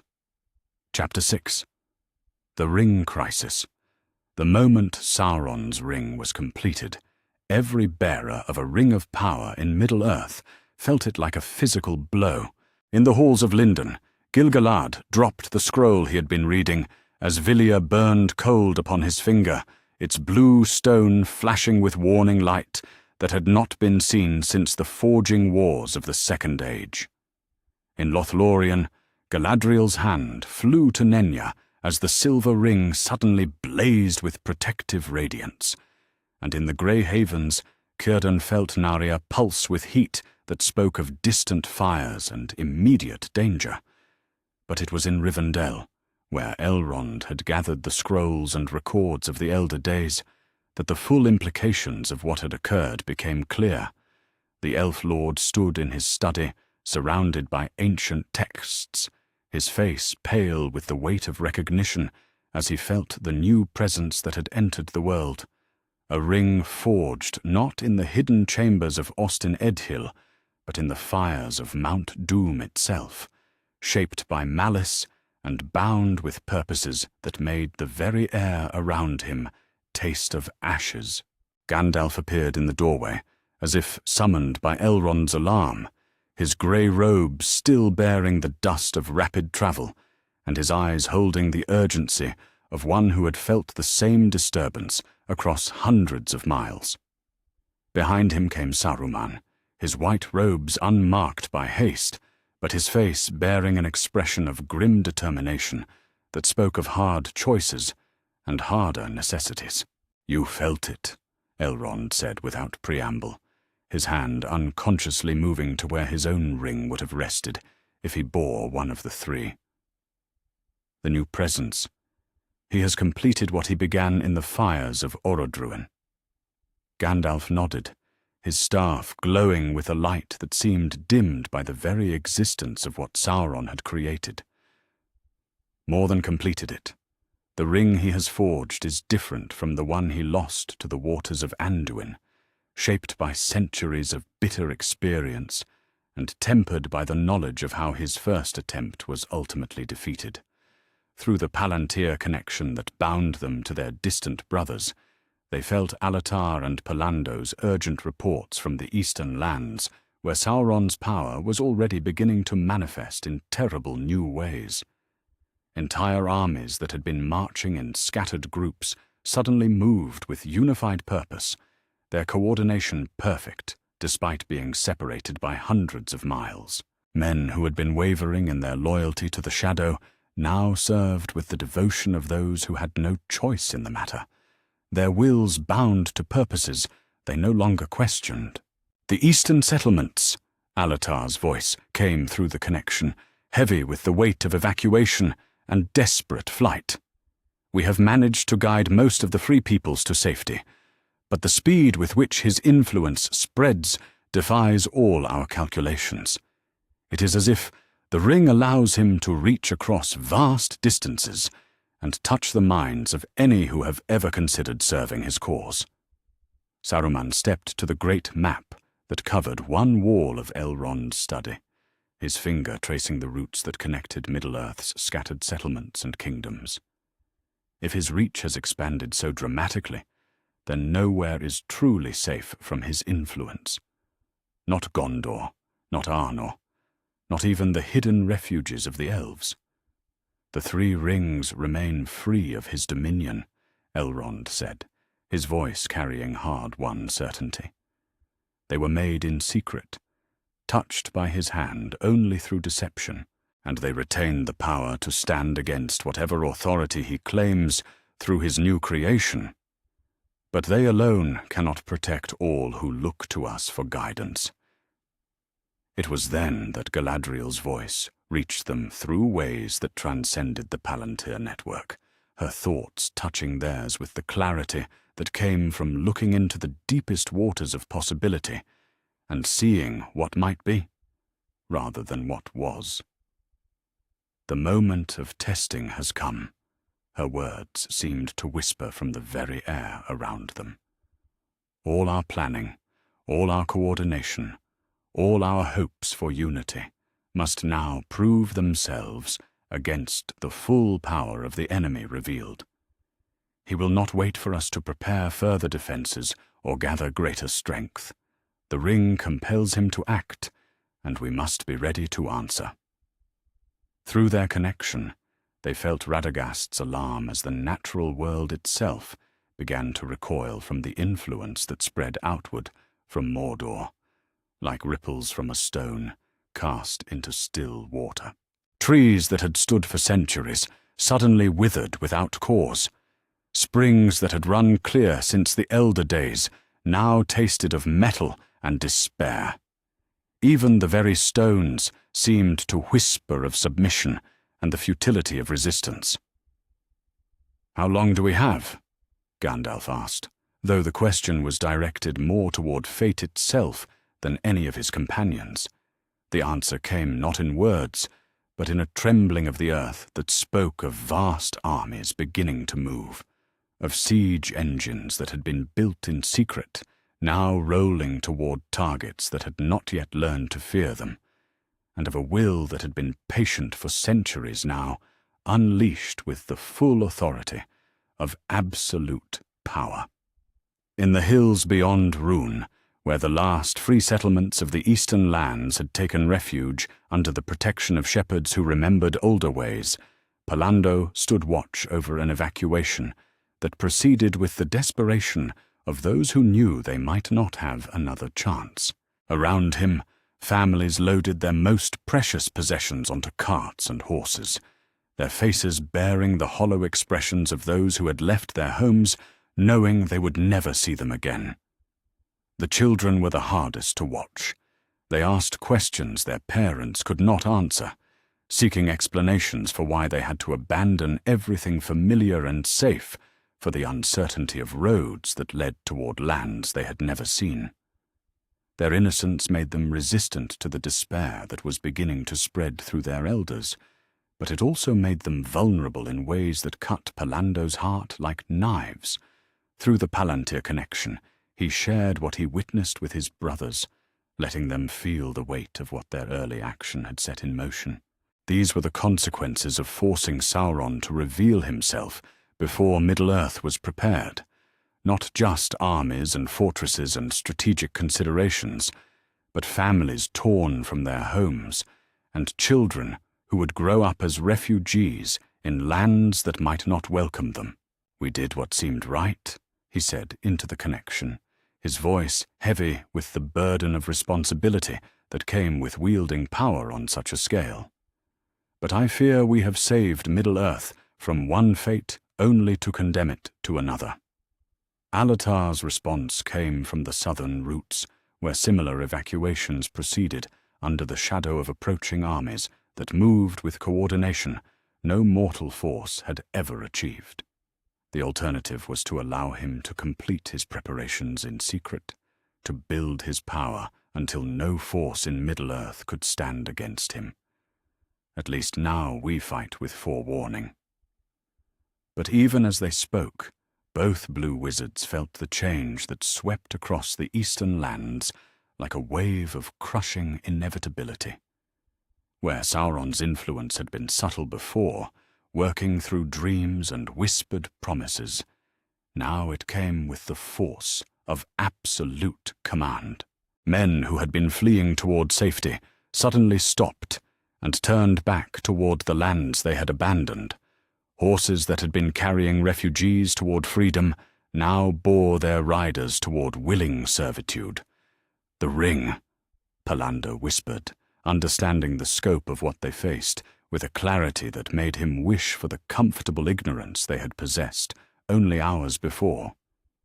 "It does not just command those who serve him willingly. It reaches out and claims those who are too weary to resist, too frightened to think clearly, too desperate for safety to question the source of their salvation." Around him, he watched the evacuation slow and then reverse, as people who had been fleeing for their lives suddenly discovered reasons to return to homes that no longer existed, to serve masters who offered them nothing but the illusion of security in exchange for their freedom. The ring's influence was subtle but inexorable, working not through force but through the manipulation of hope itself. Through the Palantir connection, he felt his brother's shared alarm, as similar reports came from every quarter where Sauron's power could reach. The refugees streaming toward Gondor and Arnor were not fleeing to safety. They were being herded toward targets that Sauron had chosen for them. Their very desperation turned into a weapon against the kingdoms that sought to protect them. "We must act now." Gandalf's voice came through the connection with the authority of absolute certainty. "Every moment we delay allows his influence to spread further, to claim more minds, and corrupt more hearts. If we are to have any hope of standing against him, it must be before his power grows beyond our ability to challenge." The confrontation came at dawn on the plains of Dagorlad, where the last alliance had once stood in defiance of the Dark Lord's power. But this time, the armies that faced each other across the scarred earth were different from any that had met in battle before. Sauron's host was not composed of orcs and trolls and the corrupted creatures of earlier wars, but of men and women who marched under his banners because they believed they fought for their own salvation. The 5 Istari stood together on a hill that overlooked the battlefield, their staffs blazing with light that held back the shadows that seemed to pour from Sauron's army like smoke from a burning city. For the first time since their arrival in Middle-earth, they worked as one not just in purpose, but in the literal joining of their power, their individual strengths combining into something that transcended the sum of its parts. Across the plain, Sauron himself stood at the head of his host, no longer hiding behind the disguise of the necromancer or working through servants and intermediaries. He wore the form of a lord of the Númenóreans, tall and fair to look upon, but his eyes held fires that had burned since before the sun was made, and his voice carried the weight of mountains when he spoke. "So," he called across the distance that separated them, his words carrying clearly, despite the wind that howled across the battlefield. The Istari finally abandoned their pretense of humble guidance and reveal themselves as what they have always been, servants of powers that seek to deny the children of Iluvatar their rightful dominion over the world that was made for them. The ring on his finger blazed with dark fire as he lifted his hand, and suddenly the air itself seemed to thicken with malice and the promise of power to those who would bow before it. I offer them freedom from the tyranny of distant Vala, who care nothing for their struggles. I offer them strength to shape their own destinies and wisdom to rule their own affairs. What do you offer them but continued servitude to masters who remain hidden beyond the circles of the world? It was Gandalf who answered, his voice carrying across the battlefield with the authority of one who spoke not just for himself, but for all who chose freedom over comfort, uncertainty over false security. We offer them the chance to choose their own path, to make their own mistakes, to learn their own wisdom. You offer them the illusion of power in exchange for the reality of slavery. The battle that followed was unlike any that had been fought since the music of the spheres first gave shape to the world. It was fought not just with swords and fire and the clash of physical forces, but with will against will, hope against despair, and the power of unity against the corruption of absolute dominion. The 5 wizards stood as one, their combined strength blazing forth in a torrent of light that held back the darkness that poured from Sauron's ring. But even united, even working in perfect coordination, they found themselves matched by an enemy whose power had been shaped by centuries of bitter experience and tempered by the knowledge of how his previous defeat had come about. For hours the battle raged, neither side able to gain decisive advantage over the other. The armies that had come to fight found themselves secondary to the conflict of wills that took place above and around them, their weapons useless against forces that transcended anything they understood. But as the sun reached its zenith, Sauron made a choice that changed the nature of the conflict entirely. Instead of continuing to match his power directly against theirs, he turned the ring's influence toward the armies that surrounded them, speaking to the doubts and fears that existed in every heart that had known loss or disappointment. "See how they struggle against me," his voice whispered in the minds of every warrior on the field. "See how their unity falters when tested against true power. They promise you protection, but they cannot even protect themselves. They offer you hope, but they themselves despair. Choose now. Serve the power that offers certainty, or follow the weakness that offers only noble failure." It was the ultimate test of everything the Astari had worked to build, the moment when all their coordination and unity would either prove sufficient to stand against the corruption of absolute power, or would crumble under the weight of an enemy who understood better than they did the price of defying the will of those who ruled from the shadows. The fate of Middle-earth hung in the balance, and neither side could be certain of the outcome. Chapter 7. The Last Alliance. Reborn.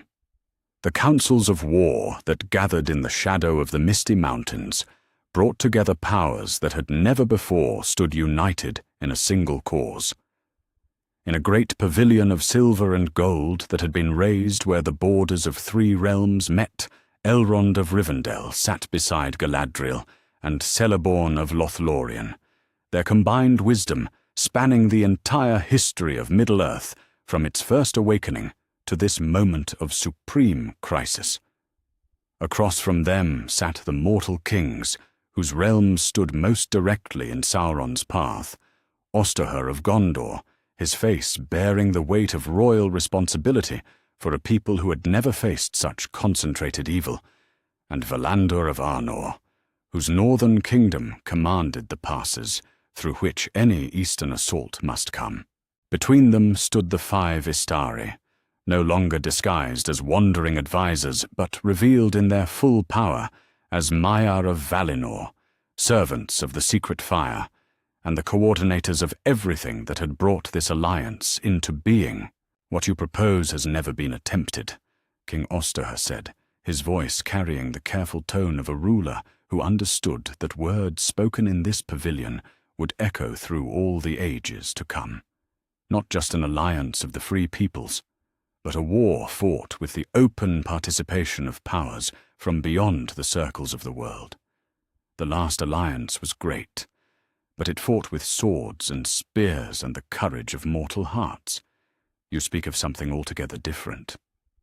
Gandalf stepped forward, his staff blazing with light that seemed to hold echoes of the flame imperishable that burned at the heart of creation. Your Majesty speaks truly. What we propose is unprecedented, because what we face is unprecedented. Sauron wields power that was forged in the fires of Mount Doom, and he commands it with the wisdom of one who has learned from every defeat he has suffered. Against such an enemy, conventional warfare, however brave, however skillful, will not suffice. Through the great opening of the pavilion, they could see the armies that had gathered at their call, stretching across the valley like a sea of banners and blazing campfires.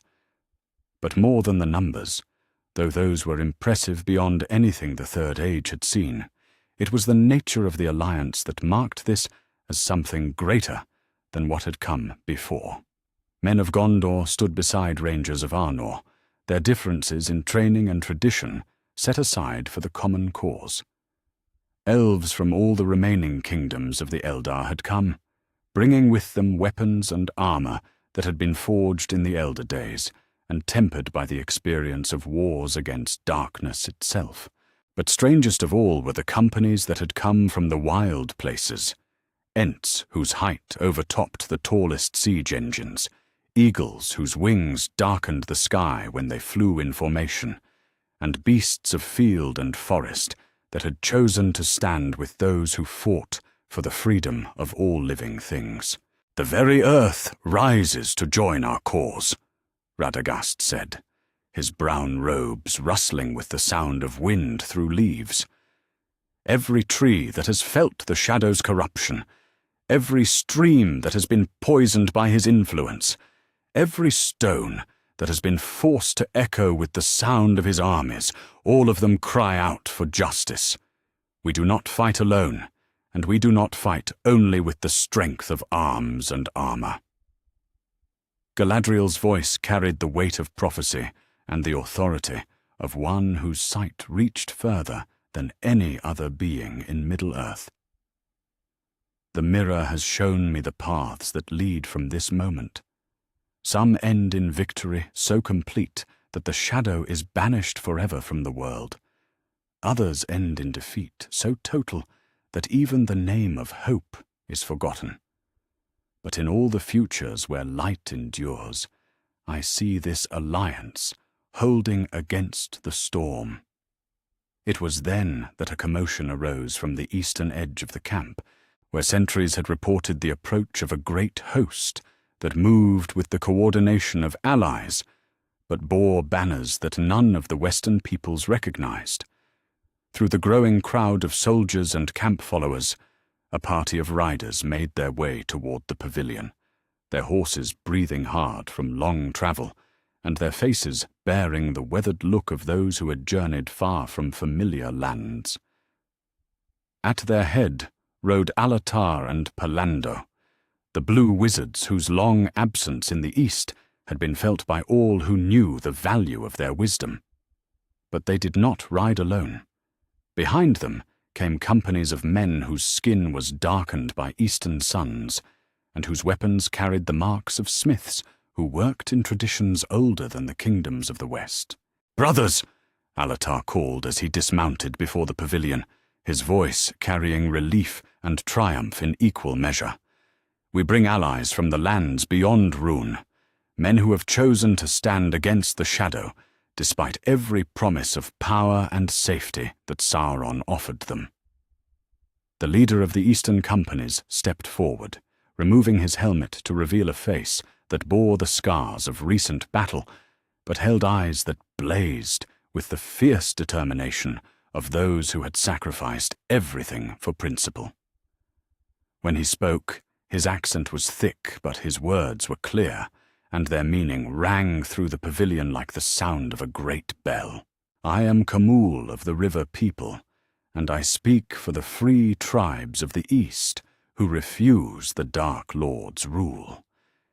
He came to us with promises of dominion over the Western lands, with gifts that would make us mighty beyond the dreams of our fathers.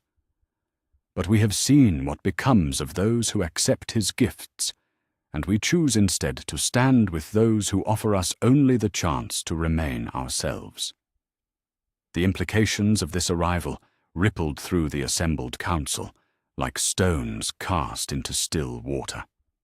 An alliance that included the free peoples of the East changed not just the strategic balance of the coming war, but its very nature.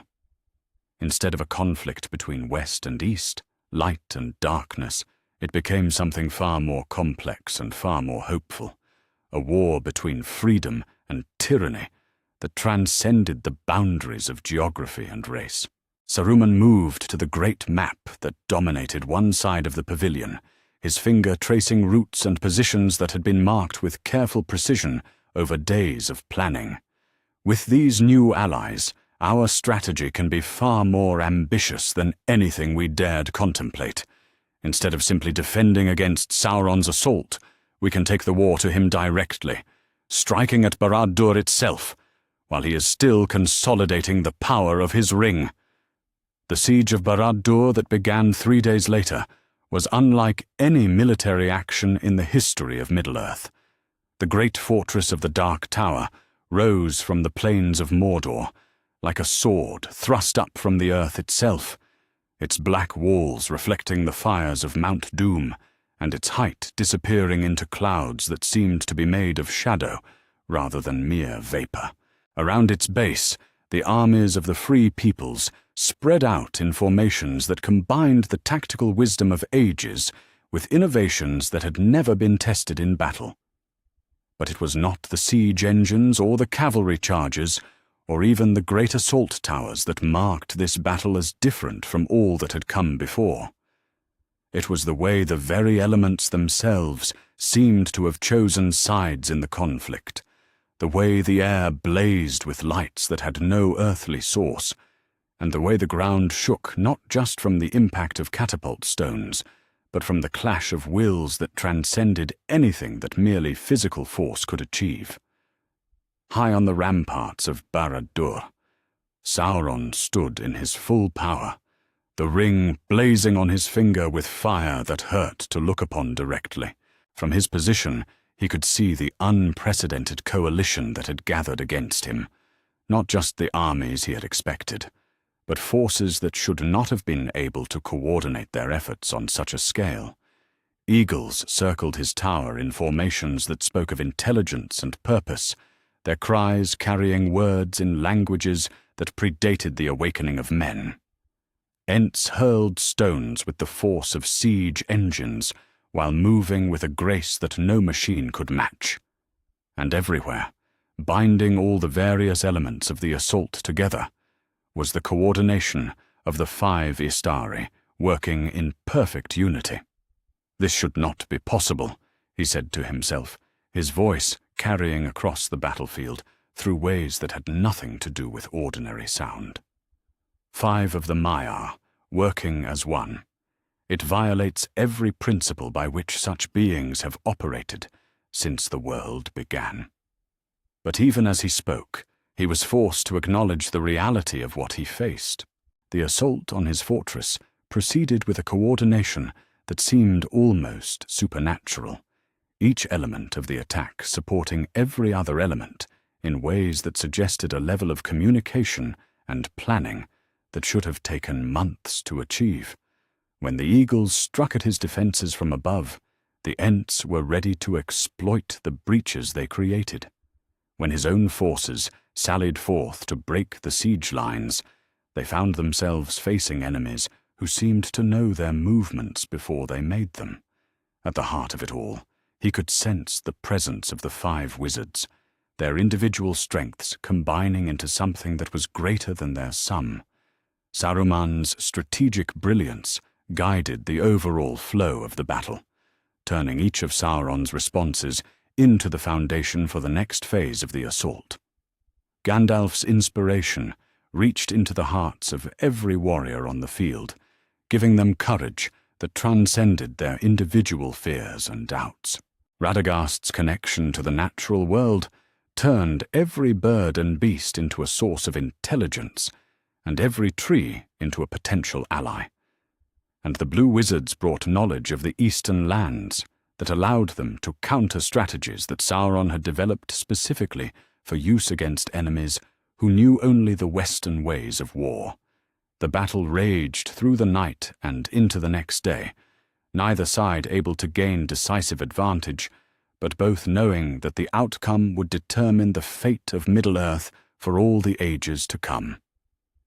This was the test of everything the Astari had worked to build, the moment when their unity would either prove sufficient to stand against the ultimate concentration of evil, or would be revealed as merely a more elaborate form of the failures that had marked every previous attempt to challenge the Dark Lord's power. On the third day of the siege, as the sun rose red through smoke that blotted out half the sky, Galadriel stood in the command pavilion that had been erected within sight of Barad-dûr's walls. Around her, messengers came and went, with reports from every section of the battlefield, their faces bearing the strain of prolonged combat, but their voices still carrying hope that victory might be possible. Through Nenya, the ring of water, she could sense the flow of the battle in ways that transcended ordinary observation. She felt the ebb and surge of will against will, the way hope and despair moved through the ranks of both armies like tides, and the growing tension that spoke of a confrontation approaching that would determine everything. "He prepares something," she said to Elrond, who stood beside her reviewing reports from the eagles that circled highest above the Dark Tower. "I can feel it in the rhythm of his responses. For 3 days he has fought defensively, testing our coordination and learning our capabilities. But that phase draws to an end." Elrond nodded, his own ring pulsing with awareness of the growing magical tension that surrounded them. "The question is whether we are ready for whatever he means to attempt. Our alliance holds, but it has been tested to the limits of endurance. If he can break our coordination, if he can force us to fight as separate armies rather than as a unified force." His words were interrupted by a sound that seemed to come from the very foundations of the earth, a rumbling that spoke not of ordinary earthquake or volcanic eruption, but of power being gathered and focused in ways that made the stones beneath their feet cry out in protest.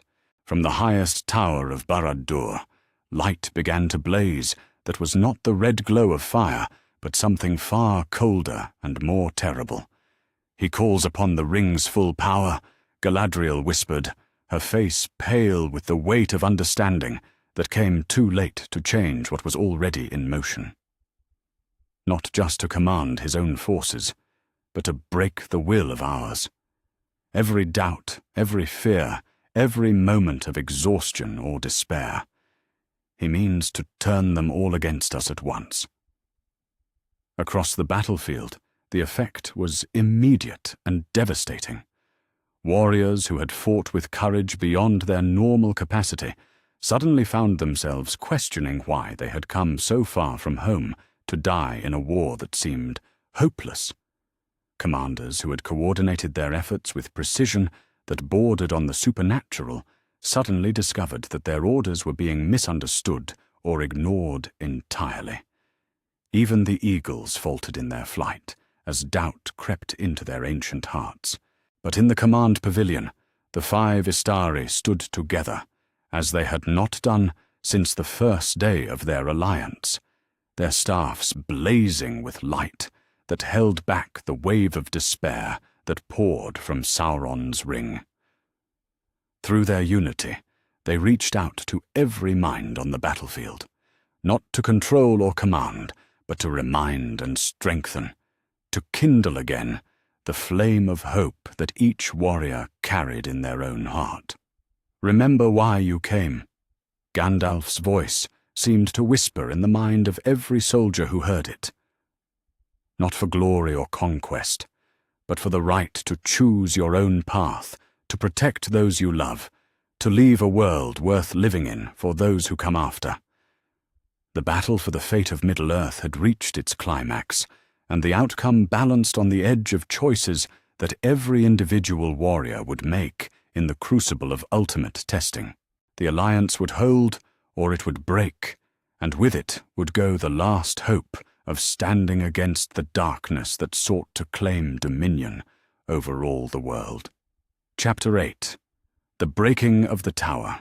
The moment when the 5 Istari joined their power completely was like the first sunrise after the long night, or the first note of the music of creation echoing through the void. On the plains before Barad-dûr, where the greatest alliance in Middle-earth's history stood on the edge of triumph or ultimate defeat, the air itself began to sing with harmonies that had not been heard since the world was young. Gandalf stood at the center of their formation, his grey robes transformed into silver light that blazed like captured starlight. To his left, Saruman raised his staff, and the white radiance that poured from it carried the authority of knowledge distilled into pure will. Radagast's brown robes rustled with the sound of every leaf that had ever fallen, every creature that had ever drawn breath, and his power reached into the living earth itself. Alatar and Palando completed the circle, their blue flames intertwining as they channeled the winds of the far places and the wisdom of horizons that no Western eye had ever seen. But it was not just their individual strengths that blazed forth on that battlefield. For the first time in the history of Arda, 5 of the Maiar worked as a single instrument of the secret fire, their power combining not through dominion or conquest, but through unity of purpose so complete that the boundaries between them seemed to dissolve entirely. The effect on Sauron's ring was immediate and devastating. The dark fire that had blazed from it without challenge since the moment of its forging suddenly flickered and dimmed, its authority over the wills of others wavering as it faced a force it had never been designed to counter. For the ring had been made to command individual minds, to corrupt separate wills, to turn the strength of the free peoples against itself. But how could it dominate 5 minds that had become one? How could it corrupt wills that were unified, not by force, but by freely chosen harmony? High in his tower, Sauron felt the foundations of his power shake for the first time since he had learned to bend the creation of rings to his own dark purposes. The servants who had answered his call with eager devotion suddenly remembered why they had hesitated before accepting his gifts.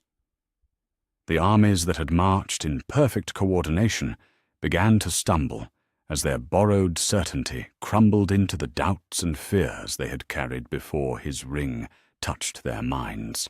"This cannot be," he whispered, his voice carrying across the battlefield through ways that transcended ordinary sound. 5 working as one violates every law by which the Ainur have operated since the first discord. It should tear them apart, not make them stronger. But even as he spoke, he could feel the truth of what he witnessed. The light that blazed from the unified Istari was not the harsh radiance of dominion, forcing order upon chaos, but the warm glow of harmony freely chosen and joyfully maintained. It was everything his ring was not, everything his philosophy rejected, and everything he had spent centuries learning to corrupt and destroy. For the first time since he had taken physical form again in Middle-earth, Sauron knew fear. In the command pavilion that had been erected within the outer defences of Barad-dûr, King Valandur of Arnor stood before a table, where the dark circlet that had been torn from Sauron's hand lay smoking against the ancient wood.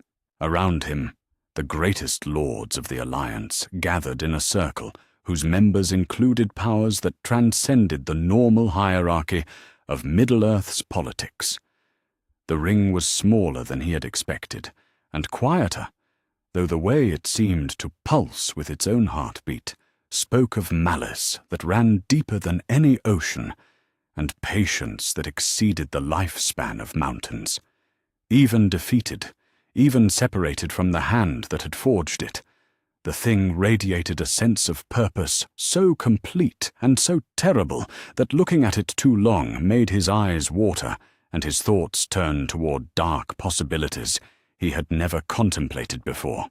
"The question," said Elrond, his ancient wisdom weighing every word with care that came from having witnessed the consequences of such choices before, "is what we do with it now. It cannot be left to exist. Its very presence corrupts, and its influence will grow stronger with time as it calls out to minds that might be susceptible to its promises." Galadriel's voice carried the weight of prophecy and the authority of one whose sight reached into possibilities that existed beyond the scope of ordinary understanding. Destroyed it could be. The fires of Mount Doom still burn, and what was made there can be unmade there. But the choice of who attempts such destruction and how it is accomplished will echo through all the ages that follow. It was then that the 5 Istari approached the table, their staffs no longer blazing with the unified light that had broken Sauron's power, but still carrying enough residual radiance to make the shadows flee from their presence. They moved as they had throughout the battle, in perfect coordination, their individual wills subordinated to a purpose larger than any single one of them could encompass. "We could do it," Gandalf said quietly, his eyes fixed on the ring with an expression that mixed determination and deep reluctance. "Our power, still unified from the battle, could carry one of us safely through the fires of Mount Doom and accomplish what no mortal could attempt without being consumed by the ring's influence." Saruman nodded, his face bearing the weight of calculations that encompassed not just the immediate tactical situation, but the broader implications for Middle-earth's future. It would be the certain solution. No risk of corruption, no possibility of failure due to weakness of will, no chance that the ring's influence could turn the destroyer into a new Dark Lord. Around the table, the mortal leaders exchanged glances that spoke of recognition and relief. Here was the answer to a problem that had seemed impossible. Beings of power sufficient to accomplish what needed to be done, and wisdom sufficient to do it without being corrupted by the process. The war could end here, in this tent, with a decision that would remove the greatest threat Middle-earth had ever known. But it was King Valander who spoke the words that would define everything that followed, his voice carrying the authority of the blood of Númenor and the weight of a choice that would echo through generations. No. The silence that followed was profound enough to hear the wind stirring the pavilion's walls and the distant sound of armies beginning to realize that the battle was over. Every face in the tent turned toward the young king whose lineage traced back to Isildur himself, whose ancestors had faced this same choice in different circumstances, and whose failure had cost Middle-earth centuries of shadow and fear. "You would refuse?" Elrond asked, his voice carefully neutral, but his eyes reflecting the memory of another king who had stood in a similar position and made a choice that had seemed reasonable at the time, but had proven catastrophic in its consequences. Valander looked around the circle of faces, meeting the eyes of each being whose wisdom exceeded his own, whose power dwarfed anything he could command, and whose experience reached back to the very foundations of the world. When he spoke, his words carried the quiet certainty of one who had wrestled with the deepest questions of authority and a responsibility, and emerged with convictions that would not be shaken. "With respect to all gathered here," he said, "if the Astari take this burden upon themselves, what becomes of the rest of us? What becomes of the idea that the free peoples can choose their own fate and bear responsibility for their own decisions? You offer us safety at the price of our agency, protection at the cost of our independence." Gandalf's eyes reflected understanding and something that might have been pride. "You fear that our intervention would create a precedent? That future crises would be met with calls for us to solve them directly, rather than guide and support the efforts of others?" "I fear more than that," Valandor replied. "I fear that if you take this burden from us, we will never learn to carry burdens ourselves. The ring must be destroyed, yes, but it must be destroyed by those who have chosen to stand against the darkness, not by those who were sent to guide us toward that choice." The debate that followed lasted through the night and into the dawn of the next day, with voices of wisdom and experience weighing every argument from every possible angle. Some spoke for the certainty that Istari action would provide, others for the importance of allowing the free peoples to face their greatest test without divine intervention. Some warned of the risks of failure if mortal strength proved insufficient, others of the greater risk that success without struggle would breed dependence rather than strength.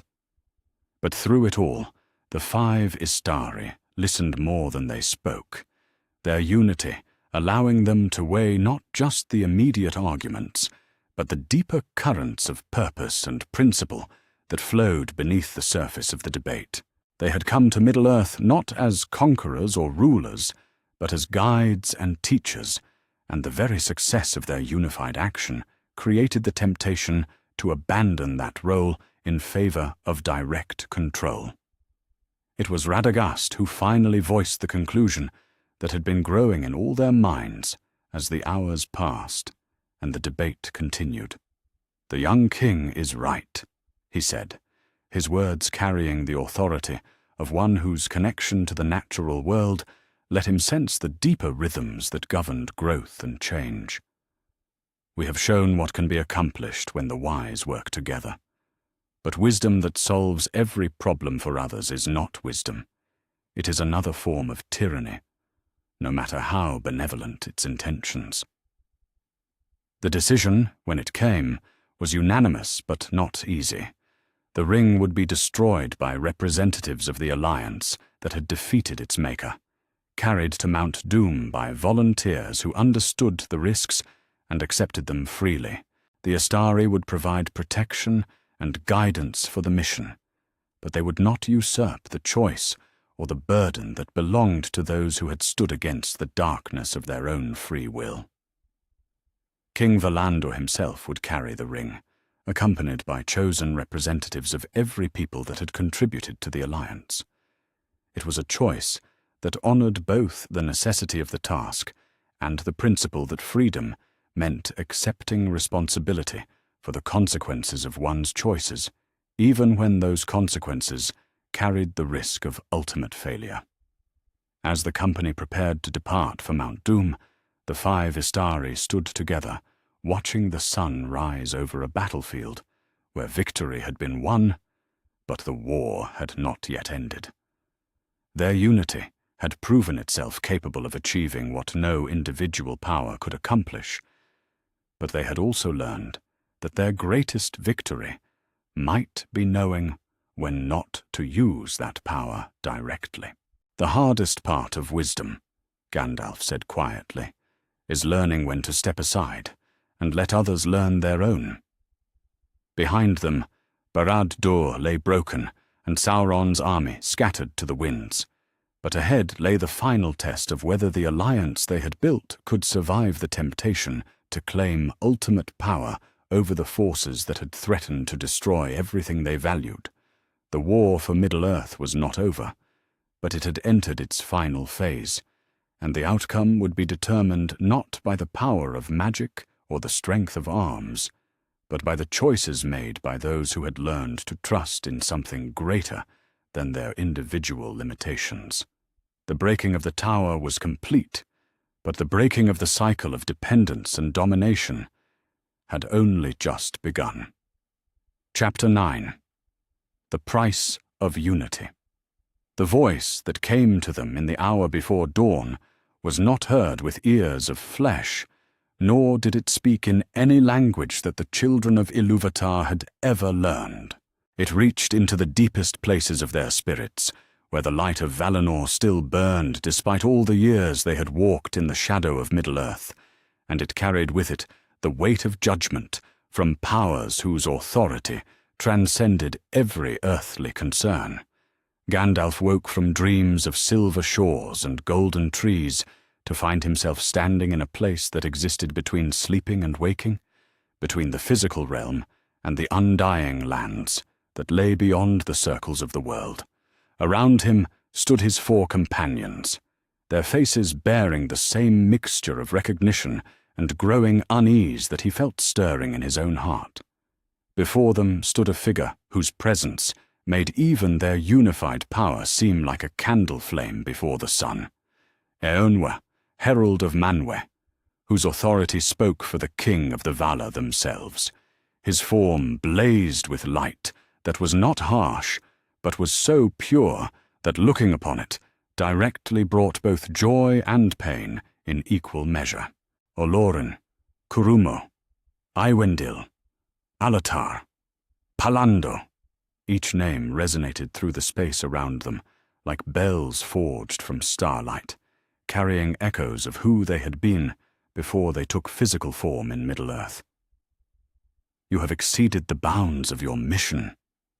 The accusation hung in the air between them, like a sword suspended by a thread. Gandalf found himself remembering the original purpose that had brought them to Middle-earth, to guide and counsel, to inspire and strengthen, but never to rule or dominate, never to replace the choices of the free peoples with their own will, however wise or benevolent. Lord Eönwë, Saruman spoke first, his voice carrying the careful precision of one who had always understood the importance of authority and its proper use. We have done only what was necessary to preserve the freedom of Middle-earth.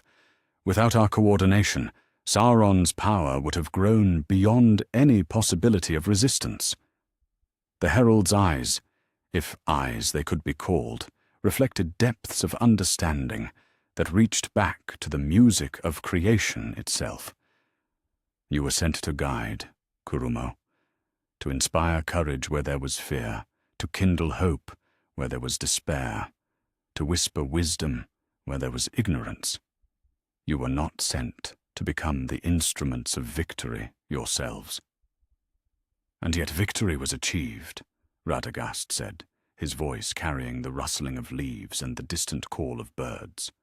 The shadow is broken, the ring will be destroyed, and Middle-earth will know peace such as it has not seen since the elder days. How can this be wrong? Because, Eönwë replied, and in his voice they heard echoes of the sorrow that had led to their mission in the first place. Victory that comes without struggle breeds not strength but dependence. You have saved Middle-earth, but you have also taught its people that their salvation must come from powers beyond themselves. When the next darkness rises, for darkness always rises, they will not look to their own courage and wisdom, but to the sky, waiting for more wizards to come and solve their problems for them. The truth of this cut deeper than any blade could reach. In their unity, in their unprecedented coordination and power, they had achieved something magnificent. But they had also created a precedent that would echo through all the ages to come, teaching the free peoples that ultimate solutions came not from their own choices and sacrifices, but from the intervention of beings whose wisdom and power exceeded their own. "What would you have us do?" Alatar asked, his voice heavy with the weight of understanding that was growing in all of them. "The ring still exists. The mission to destroy it proceeds even now. Would you have us abandon our guidance at the moment when it is most needed. The herald's response came not in words, but in a sharing of vision that showed them the paths that stretched out from this moment, some leading to futures where Middle-earth flourished in peace and freedom, others where it sank into a different kind of darkness, one born not of evil, but of dependence on powers that would not always be there to provide salvation. "You will complete the task," Eonwë said finally, "but you will do so understanding the price of what you have accomplished. Your unity has saved this age, but it may have doomed future ages to expect salvation they will not receive." In the camp that had been established at the foot of Mount Doom, where King Valander and his companions prepared for the final ascent to the fires where Sauron's ring would meet its end, the very air seemed thick with tension that had nothing to do with the physical danger they faced. The ring lay in a box of blessed silver, its influence contained but not eliminated, and even through the protective wards that surrounded it, its presence made every decision feel weighted with possibilities for disaster. Pallando sat apart from the others, his blue robes rustling in the wind that blew down from the mountain's peak, his eyes fixed on the eastern horizon, where the lands of Rhûn stretched away toward distances his companions could not imagine. Through the Palantir connection that still bound him to his fellow Istari, he felt their shared burden of understanding what Eonwë's words meant for their future. "We could return," he said into the connection, his mental voice carrying the weight of homesickness for shores beyond the sea and the growing certainty that their time in Middle-earth had fundamentally changed in ways none of them had anticipated. "Our work in the East is complete. Sauron's influence there is broken, and the free peoples we helped guide to safety have learned to organize their own defenses. They no longer need our direct intervention." Through the link, he felt Alatar's agreement, and something deeper, a weariness that came not from physical exhaustion, but from the growing understanding that their success had come at the cost of their original mission.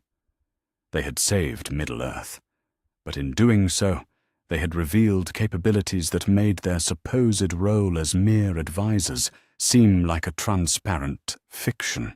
"If we return east now," Alatar's voice came through the connection, "we could resume our proper role. Guidance without domination, counsel without control. Perhaps we could even find ways to encourage the peoples there to develop their own strength rather than depending on ours." But it was Saruman who voiced the argument that none of them wanted to acknowledge, but all of them felt. And if new threats arise, if the destruction of this ring leads to the emergence of other forms of darkness that require coordination and power beyond what individual kingdoms can muster, will we stand aside and watch Middle-earth fall rather than repeat what we have accomplished here? The question struck at the heart of their dilemma. Their unity had proven itself capable of achieving what no other force in Middle-earth could accomplish. They had developed methods of coordination and shared purpose that could solve problems no individual effort could touch. Having proven that such things were possible, could they really commit to never using those capabilities again? Through the Palantir connection, Gandalf felt the others wrestling with the same thoughts that had been tormenting him since Eonwë's visit. The herald had been right about the precedent they had set, about the danger of teaching the free peoples to expect salvation from external intervention. But he had also been silent about what they should do when external intervention was genuinely the only thing that could preserve freedom and life itself. "The ring influences all our decisions now," Gandalf said into the connection, his mental voice heavy with growing realization. "Even contained, even guarded, even on its way to destruction, its very existence among us creates pressures and temptations that are affecting our judgment. We debate whether to continue our unity or dissolve it, whether to remain in Middle-earth or depart, and all the while the thing that Sauron forged to dominate wills is working its influence on our deliberations. The truth of this hit all of them with the force of revelation. They had been so focused on the ring's effect on others, on the mortals who might be tempted by its promises of power, that they had failed to recognize how it was affecting their own decision-making process. Every argument for maintaining their unity carried echoes of the ring's whispers about the benefits of concentrated power. Every justification for continued intervention reflected its philosophy that superior wisdom should override individual choice. That night, as the company prepared for the final ascent to Mount Doom's summit, Saruman walked alone through the camps of their allies, his white robes gleaming in the starlight like captured moonbeams. Around him, the warriors who had followed them to victory celebrated with the relief of those who had faced ultimate darkness and emerged triumphant. But their joy felt distant to him, separated by the growing weight of understanding about what their success had cost. At the edge of the camp, where the light of the fires gave way to shadows that seemed deeper than they should have been, he encountered Galadriel, her form bearing the timeless beauty of the Eldar, but her eyes reflecting depths of sorrow that spoke of wisdom purchased at prices too high to calculate. "You feel it too," she said, without preamble, her voice carrying the music of silver bells and running water. The way the ring's influence seeps into every choice, every plan, every moment of coordination between your unified council. It does not seek to dominate you directly. It is far too subtle for that. Instead, it encourages you to dominate others, to believe that your wisdom and power justify overriding their freedom to choose wrongly. Saruman stopped beside her, his gaze following hers toward the mountain where the ring's final fate would be decided. We told ourselves that our unity was different from his dominion, that our coordination came from freely chosen harmony rather than imposed control. But how freely chosen can it be when the ring's influence encourages us to see ourselves as the only source of wise decision-making? "The danger is not in your power," Galadriel said softly. "It is in your certainty. Sauron's greatest corruption was not his strength, but his absolute conviction that he alone could bring order to chaos, peace to conflict, prosperity to the struggling masses of Middle-earth. Your unity has achieved wonders, but it has also given you a taste of what absolute certainty feels like." Through the Palantir connection, Saruman felt his brother's awareness of the conversation, their shared recognition of the trap they had walked into without realizing it. In their success, they had begun to think like rulers rather than guides, to see the problems of Middle-earth as puzzles to be solved rather than challenges for others to face and overcome. "Tomorrow the ring is destroyed," Saruman said, his voice carrying the weight of decisions that would affect not just their immediate future, but the entire course of Middle-earth's history. "And when it is gone, we must choose what becomes of our unity. Whether we continue as we have, risking the corruption of absolute coordination, or whether we find ways to work together that preserve both our effectiveness and our humility." Galadriel smiled, and for a moment her expression carried echoes of the joy that had existed before shadow ever touched the world. That you ask the question is itself cause for hope. Sauron never wondered whether his choices were right. He simply implemented them with perfect confidence. Your doubts may be your salvation. In the distance, Mount Doom rumbled with the sound of ancient fires, and the ring in its silver box pulsed with awareness of its approaching fate. But for Saruman, standing in the starlight beside one whose wisdom had been tested through ages of loss and renewal, the greater question was not whether they could destroy the ring, but whether they could preserve the best of what their unity had accomplished while abandoning the worst of what it had revealed about themselves. The price of their unprecedented victory was becoming clear, and it was higher than any of them had imagined when they first chose to work as one. Chapter 10. The Fracture. The argument began in the grey hour before dawn, when King Valander and his companions should have been making their final preparations for the ascent of Mount Doom. Instead, the 5 Istari stood in a circle around the silver box that contained Sauron's ring, their voices raised in the first open discord they had experienced since their unity was forged in the golden groves of Lothlorien. "This is madness," Saruman said, his white robes billowing in the wind that blew down from the mountain's peak, his staff blazing with light that seemed harsher and colder than it had during their united battles. "We propose to destroy the greatest instrument of power that has ever been forged, to cast into the fires the very thing that could ensure Middle-earth's peace for all the ages to come." Gandalf stood across from him, his grey robes travel-stained, but his eyes holding depths of resolve that had not wavered since he first set foot on Middle-earth's shores. "We propose to destroy an instrument of domination, Saruman. There is a difference between power and authority, between strength and wisdom, and the ring recognizes only the first of each pair." Around them, the camp of their allies stirred with the uneasy awareness that something fundamental had changed in the dynamics that had carried them to victory.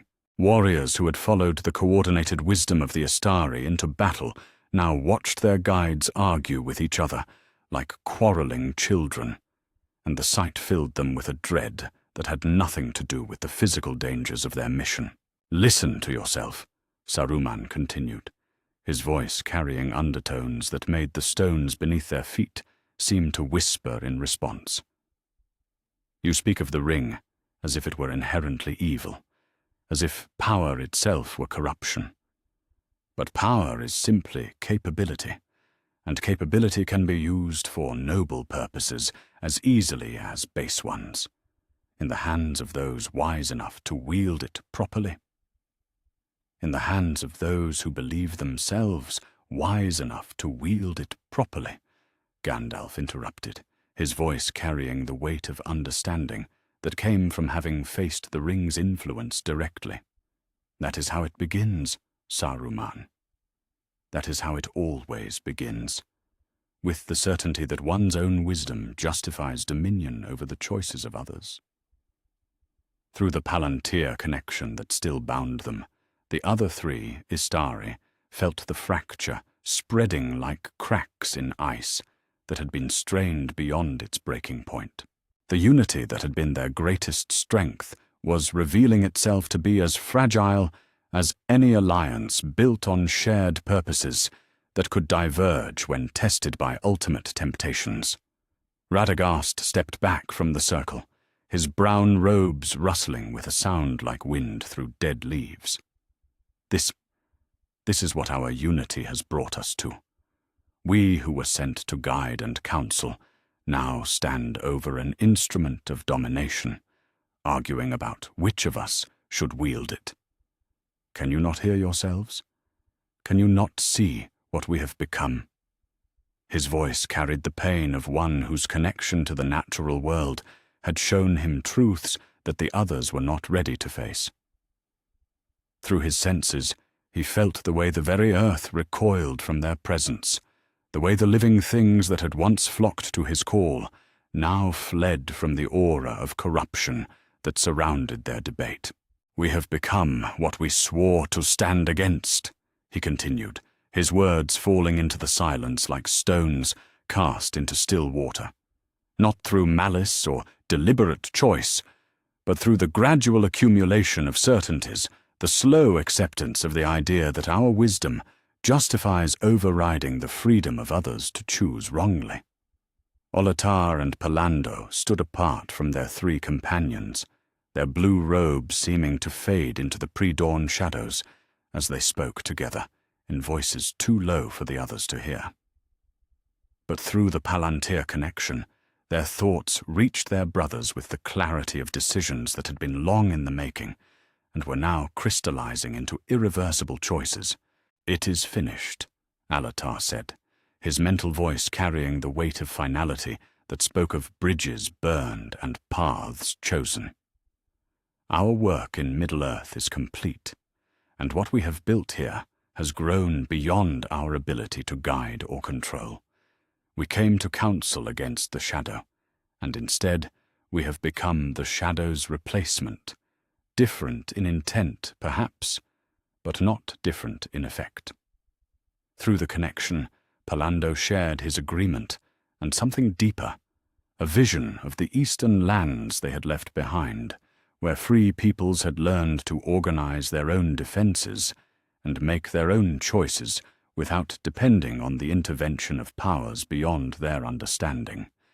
There was work to be done there, guidance to be offered that would not carry the risk of dependence and corruption that their Middle-earth mission had revealed. The peoples of Rune and Harad have proven themselves capable of standing against corruption when given the choice to do so, Palando added, his thoughts reaching across the growing discord that surrounded the ring's silver container. "They do not need us to fight their battles for them, but they could benefit from the kind of counsel we were originally meant to provide, wisdom offered rather than imposed, guidance that strengthens rather than replaces their own decision-making." Gandalf felt their intention through the connection and found himself torn between relief and profound loss. Their departure would end the unprecedented unity that had achieved so much, but it would also remove the temptation to continue using that unity in ways that violated their original mandate. Perhaps it was the wise choice, the necessary choice, but it felt like watching the dissolution of something that had been beautiful in its potential, even as it proved dangerous in its application. "You will be missed," he said into the connection, his mental voice carrying depths of regret for what might have been if they had found ways to maintain their unity without succumbing to the corruption of absolute certainty. "And you will be remembered," Alatar replied, his thoughts carrying the weight of friendship that would endure even as they chose different paths. "When the songs are sung of the alliance that saved Middle-earth from the shadow, they will tell of 5 who worked as one. That much at least was true and good, whatever comes after." But even as they spoke of departure and memory, all 5 Istari felt the ring's influence working on their deliberations, like acid eating through metal. Every argument for maintaining their unity carried echoes of its philosophy that superior power should override individual choice. Every justification for continued coordination reflected its whispers about the benefits of centralized authority and the inefficiency of freedom. King Valandor stood at the edge of the circle where the Istari argued, his face bearing the weight of responsibility for a mission that was rapidly spiraling beyond anyone's ability to control. Around him, the companions who had volunteered to accompany him to Mount Doom's summit watched the dissolution of the unity that had brought them this far, and their expressions reflected the growing understanding that they might have to complete their task without the guidance they had depended upon. "My lords," he said finally, his voice cutting through the argument with the authority of one whose lineage traced back to the greatest kings of Numenor. "While you debate the disposition of what will soon be destroyed, the morning passes, and our opportunity with it. Every moment the ring remains in existence, its influence spreads further into all our deliberations. If it is to be unmade, it must be unmade now, before its corruption claims any more of those who were sent to stand against it." Saruman turned toward him, and for a moment the king saw something in the wizard's eyes that made him take an involuntary step backward. Not malice exactly, but a kind of pity that spoke of absolute certainty about the inferiority of mortal understanding. "Young king," Saruman said, his voice carrying harmonics that made the very air seem to thicken around them. "You see only the immediate problem and the immediate solution. But those of us whose sight reaches further, whose wisdom encompasses broader perspectives, must consider the greater implications. What you call corruption, others might call the price of true peace. What you call freedom, others might recognize as the luxury of those who have never faced choices beyond their ability to comprehend." The words hung in the air like a challenge, and in them Gandalf heard echoes of every justification that had ever been offered for the replacement of freedom with security, choice with guidance, independence with protection. It was the fundamental philosophy that underlay every tyranny that had ever claimed benevolent intent, and hearing it spoken by one who had once stood among the wise filled him with a dread deeper than any he had known. "Saruman," he said quietly, his voice carrying the weight of friendship that was being tested beyond its capacity to endure. "Do you hear yourself? Do you understand what you are saying?" "I understand what I am saying perfectly," Saruman replied, his hand moving unconsciously toward the silver box that contained the ring. "The question is whether you understand what you are refusing. The chance to ensure that such choices never again need to be made. The opportunity to prevent the suffering that comes from allowing ignorance and fear to guide the decisions that shape the fate of nations." It was Radagast who moved first, placing himself between Saruman and the ring with a speed that spoke of desperation rather than aggression. "No," he said simply, his voice carrying the authority of the deep earth and the ancient forests. "This ends now. We came to Middle-earth as guides and counselors, and we will leave it the same way. Or we will not leave it as ourselves at all." The confrontation that followed was brief, but decisive. Saruman's staff blazed with light that spoke of power unleashed without restraint, while Gandalf and Radagast stood together, their combined strength holding back the force of a will that had succumbed to the fundamental corruption of believing that wisdom justified dominion. When the light faded, Saruman stood alone, his white robes unmarked, but his eyes reflecting depths of anger and certainty that spoke of a choice made and a path chosen. "So be it," he said quietly.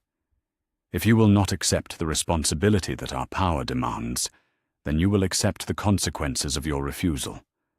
Middle-earth will face its next crisis without the benefit of coordinated wisdom, and when the suffering comes, remember that it was your choice to prefer chaos to order." He turned and walked away from the circle, his staff striking sparks from the stones with each step. Behind him, the unity that had saved Middle-earth from the shadow lay in ruins, another casualty of the ring's influence, and the terrible temptations that came with the power to impose one's will upon the world. As the sun rose over Mount Doom, King Valander took up the silver box that contained Sauron's ring, and began the final ascent, accompanied by his mortal companions and guided by the 3 Istari who remained committed to their original mission. The ring would be destroyed, but the cost of that destruction had proven higher than any of them had anticipated when they first chose to work together as one. Behind them, the alliance that had achieved the impossible began the slow process of learning to live with the consequences of their success. Chapter 11. The Diminishing Returns. 3 centuries had passed since the ring was cast into the fires of Mount Doom, and Middle-earth bore little resemblance to the world that might have been. From the white towers of Minas Anor to the northern fortresses of Fornost, the kingdoms of men stood stronger than they had ever been in the original timeline, their armies well trained and their defenses prepared against threats that no longer came from the expected directions. King Eldacar of Gondor stood on the highest balcony of his palace, his eyes surveying a realm that had never known the creeping decay that had marked his kingdom in other histories. The steward's bloodline had remained strong, the royal line unbroken by civil war, or the corruption of despair that had marked the ages of shadow. But as he watched the morning light fall across streets where citizens moved with the careful precision of those who had grown accustomed to guidance in all things, he found himself wondering if strength and safety were worth the price they had paid for them. Below him, in the great courtyard where messengers gathered to receive their daily instructions, the signs of that price were visible to those who knew how to look. Every major decision, every trade agreement, every military deployment, every diplomatic initiative, all of it required approval from the Council of the Wise, the body that had evolved from the coordination of the Astari centuries before. What had begun as guidance had gradually, inevitably, become dependence. The messenger who approached the palace gates bore the blue cloak and silver staff that marked him as one of Saruman's agents, and his presence meant that another decision would soon be made for the people of Gondor, rather than by them. Eldacar had never known a time when such decisions were made differently, had been raised from childhood to understand that the wisdom of the Maiar exceeded anything mortal minds could achieve. But increasingly he found himself wondering what might have been different if his people had been allowed to make their own mistakes and learn their own lessons. Through the great windows of the palace, he could see the eastern districts, where refugees from distant lands had built communities that thrived under the protection of powers they did not understand. The corruption of the East and South that had marked other histories had never taken hold here, prevented by the early intervention of the Blue Wizards and the coordination that had stopped Sauron before his influence could spread beyond the borders of Mordor. But even that success carried its own shadows. The peoples who might have learned to resist corruption through their own strength and choices had instead been protected by external intervention. And now they looked always toward the Western kingdoms for guidance, rather than developing their own wisdom and traditions. Freedom from evil had come at the cost of agency itself. In the halls of Isengard, where the great tower of Orthanc rose like a black finger pointing toward the sky, Saruman sat in a chamber whose walls were lined with palantyri that showed him every corner of Middle-earth in perfect detail. Around him, maps and charts traced the flow of information and influence that he had spent 3 centuries building, a network of coordination and control that ensured peace and prosperity at the cost of independence and growth. He wore robes that had once been white, but now showed colors that shifted and changed like oil on water, reflecting the complexity of purposes that had evolved from his original mission of guidance and counsel. Before him, on a table of black stone, lay reports from every kingdom, every settlement, every community that looked to his wisdom for direction in matters they had once handled for themselves. The news from Arnor troubled him more than he was willing to admit. King Arafor the Younger had begun asking questions about the necessity of constant guidance, had started making small decisions without consulting the Council of the Wise, and worst of all, had suggested that perhaps the people of his realm could learn to govern themselves without the constant intervention of powers beyond their understanding. It was the same pattern that had begun to appear in communities across Middle-earth, a growing restlessness among those who had never known anything but peace and prosperity, a desire for challenges and choices that their protection from hardship had denied them. The very success of his guidance was creating the conditions for its rejection, and Saruman found himself facing the question of whether to allow that rejection or to prevent it through more direct intervention. On the table beside the reports lay a small crystal that pulsed with its own inner light, a fragment of the ring that had been destroyed but not eliminated, its essence dispersed through the fires of Mount Doom, but not entirely consumed. In the centuries since its destruction, he had carefully gathered the scattered motes of its power, drawn to their potential for ensuring that his guidance would never again be questioned or rejected. The corruption was subtle, so gradual that he had barely noticed its progress, until he realized that he no longer questioned whether his decisions were right, only how to ensure that they were implemented without resistance. The ring's influence had not died with its physical destruction. It had simply found new vessels for its fundamental philosophy, that superior wisdom justified dominion over inferior understanding. Through his network of Palantari, he could see Radagast in the depths of the old forest, living as a hermit among creatures that had never asked for guidance and never needed protection from the consequences of their choices. The brown wizard had withdrawn completely from the affairs of men and elves, disturbed by what their intervention had created, but unable to find ways to undo what had been built. Gandalf remained active but marginalized, offering counsel that was increasingly ignored by those who preferred the certainty of Saruman's detailed instructions to the uncertainty of making their own choices. The Grey Wizard spoke often of the need to trust the free peoples to find their own paths, but his words fell on ears that had grown accustomed to having their paths chosen for them. In a cottage that stood at the border between the Shire and the wild lands beyond, where hobbits had begun to build their own communities separate from the great affairs of the world, Gandalf sat by a fire that cast shadows on walls lined with books and scrolls that told the true history of what their intervention had accomplished. Around him, the simple furnishings spoke of a life that had rejected the complexity and authority that had grown from their original mission. Through the window, he could see the gardens where young hobbits worked the earth with their own hands, making their own decisions about what to plant and when to harvest, learning through trial and error and the accumulated wisdom of generations, rather than through the guidance of powers beyond their understanding. It was a small thing, perhaps, but it represented something that had become increasingly rare in the wider world, the freedom to choose wrongly and learn from the consequences.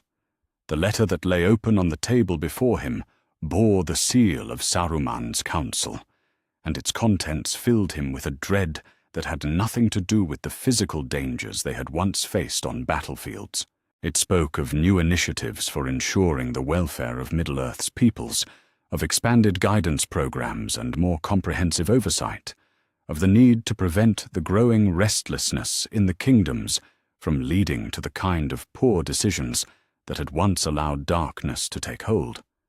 But between the carefully reasoned arguments and detailed proposals, Gandalf could read the deeper message that Saruman perhaps no longer recognized he was writing. The White Wizard had become exactly what they had once fought against, a power that sought to impose its will on others for their own good, that confused order with justice and efficiency with wisdom. The irony was profound and painful. Their unity had achieved everything they had hoped for, and more. Sauron defeated, the ring destroyed, the free peoples protected from corruption and invasion, and the gradual decay that had marked other timelines. But in saving Middle-earth from external tyranny, they had created the conditions for a more subtle form of domination, one that worked through dependency rather than force, and justified itself through the genuine benefits it provided. Outside his window, a young hobbit struggled with a garden hoe that was too large for his hands, his face bearing the intense concentration of one who was learning something difficult through his own efforts. An older hobbit might have shown him more efficient techniques, might have provided tools better suited to his size, might have solved his immediate problem with the wisdom of experience. But the child would learn more from struggling with the oversized tool than from having the work made easy for him. The lesson was simple, but profound, and it was one that the wider world had been prevented from learning by the very success of their guidance. Middle-earth had been saved, but it had also been infantilized, protected from the mistakes that led to growth and the hardships that taught resilience. As evening fell over the Shire, Gandalf began to write a letter of his own, addressed to Radagast in his forest hermitage. It was time, he had decided, for those who remembered their original mission to make one final choice about the future of Middle-earth and their role in it. They had saved the world once through unprecedented unity. Now they might need to save it again by choosing to step aside and trust in the strength and wisdom of those they had spent 3 centuries protecting from the necessity of developing either quality for themselves. The age of guidance was drawing to a close, and the age of independence would have to begin, whatever the cost and whatever the risks. The free peoples would finally be free to become what they were meant to be, for better or worse, and those who had shaped their fate from the shadows would learn what it meant to trust in something greater than their own wisdom and power. Outside, the young hobbit finally managed to plant his seeds, his face glowing with the satisfaction of work accomplished through his own efforts. It was a small victory, but in it Gandalf saw the shape of what Middle-earth might become if its people were allowed to plant their own gardens and tend their own futures, whatever weeds might grow alongside the flowers. Chapter 12. The Choice of Guardians. The gathering in the heart of the old forest felt like an echo of their first meeting in Lothlorien. But where that council had been filled with hope and determination, this one carried the weight of hard-won wisdom and the scars of unintended consequences. Radagast sat on a fallen log whose ancient wood had become home to moss and flowering vines, his brown robes seeming to blend with the forest itself until he appeared more like a natural feature than a being from beyond the circles of the world. Gandalf approached through paths that the trees themselves had revealed, their branches parting to allow passage, and their roots creating a natural amphitheatre in which voices could carry without fear of being overheard by those who might misunderstand the nature of their deliberations. In his hand, he carried Radagast's reply to the letter he had sent from the Shire, a message written not in any script of men or elves, but in the living language of growing things, words that bloomed from bark and sang from leaves. "You have seen it too," Radagast said, without preamble, his voice carrying the rustling of wind through branches and the distant call of birds that had never learned to fear the footsteps of men. "What we have built, what we have created from the ashes of our good intentions." Gandalf settled onto a stone that seemed placed there by nature, but whose positioning was too perfect for accident, and felt the deep peace of the forest settle around them like a cloak woven from centuries of patient growth. Middle-earth is safer than it has ever been. The people prosper, the kingdoms are strong, and the shadow that once threatened to consume everything has been banished beyond any possibility of return. By every measure we might have used when we first arrived, we have succeeded beyond our wildest hopes. And yet I find myself wondering if a garden tended too carefully can ever produce fruit that knows its own flavor. Gandalf replied, "We have given the free peoples everything except the freedom to grow through their own struggles and learn through their own mistakes. We have protected them so well that they no longer remember how to protect themselves. Through the connection that still bound them, weaker now than it had been during their years of unity, but still present like a thread of silver running through their thoughts, both wizards felt the presence that approached from the direction of Isengard. Saruman came not as he had in the days of their alliance, robes blazing white with the authority of shared purpose, but as something darker and more complex, his garments shifting through colors that spoke of purposes that had grown beyond the simple mission of guidance they had once shared. When he stepped into the clearing, the very air seemed to thicken around him, and the trees drew back their branches as if from a fire that burned too hot for comfort. In his hand he carried a staff that no longer blazed with clean light, but pulsed with energies that hurt to look upon directly, not the wholesome radiance of power channeled for protection, but something that spoke of dominion and the right of the wise to rule over the foolish. "So," he said, his voice carrying harmonics that made the stones beneath their feet whisper in response. "You gather in secret to discuss whether to continue our great work, or to abandon Middle-earth to the chaos that will surely follow the withdrawal of our guidance. How noble of you to consider such questions. How perfectly typical of your limited understanding of what we have accomplished." Radagast stood slowly, his movement stirring the small creatures that had gathered around him during his years of solitude in the forest. "What have we accomplished, Saruman? Tell us, for I find myself uncertain of the answer." "We have brought peace where there was war, order where there was chaos, prosperity where there was want," Saruman replied, his staff striking sparks from the earth with each word. "We have prevented the suffering that comes from ignorance, the waste that results from inefficiency, the tragedies that follow when inferior wisdom is allowed to guide important decisions. We have created a world of children who will never grow up," Gandalf said quietly. "A Middle-earth where every important choice is made for its people rather than by them, where safety comes at the cost of agency and peace at the price of independence. Is that truly what we were sent here to accomplish?" Saruman's laughter was like stones falling into a deep well, echoing with depths that spoke of certainties that would not be challenged by doubt or reconsideration. "You speak as if freedom to choose wrongly were some great gift, rather than a burden we have kindly lifted from shoulders too weak to bear it. Look around you, Gandalf. Look at what our guidance has created.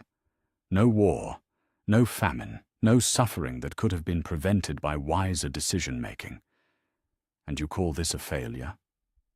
From beneath his robes, he drew forth a sphere that pulsed with its own malevolent light, not the clean radiance of the Palantiri, but something that seemed to drink in the forest's peace and transform it into whispers of submission and certainty.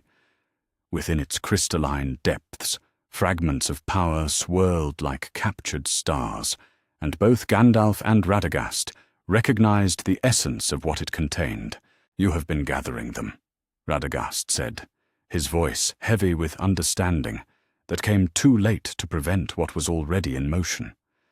The fragments of Sauron's ring, the scattered remnants of his will and purpose. "I have been preserving them," Saruman corrected, his grip on the sphere tightening until his knuckles showed white beneath the skin. "Preserving them against the day when Middle-earth would need the benefit of true authority rather than the chaos of democratic deliberation. The ring's power was never evil in itself, only in the hands of one who sought domination for selfish ends. In the hands of one who seeks only the welfare of those he guides. You cannot reconstitute what was destroyed, Gandalf said, rising to his feet with the weight of certainty that came from having faced this temptation and rejected it. The fires of Mount Doom consumed more than the ring's physical form. They broke the very concepts that gave it power.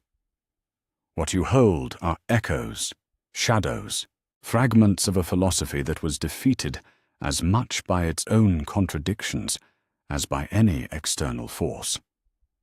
But even as he spoke, Gandalf felt the pull of the thing Saruman held, the way it whispered of solutions to problems that seemed to have no other answers, the restoration of purpose to peoples who had grown restless under protection, the elimination of suffering through the prevention of poor choices, the achievement of peace, not just for this age, but for all ages to come. "Think," Saruman said, his voice carrying the weight of centuries spent contemplating the perfection of order imposed from above. "Think of what we could accomplish if we no longer limited ourselves with doubts about the propriety of using our wisdom to its full extent. Middle-earth could know peace forever, could be protected not just from external threats, but from the internal conflicts that arise when ignorance is allowed to guide policy."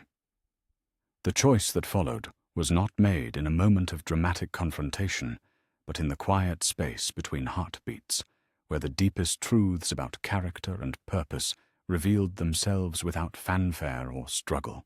Gandalf and Radagast stood together, not as they had during their years of unity, but as individuals who had learned the difference between working together and thinking alike, and their refusal carried no anger or condemnation, only the sorrow that comes from watching a friend choose a path that leads away from everything they had once shared.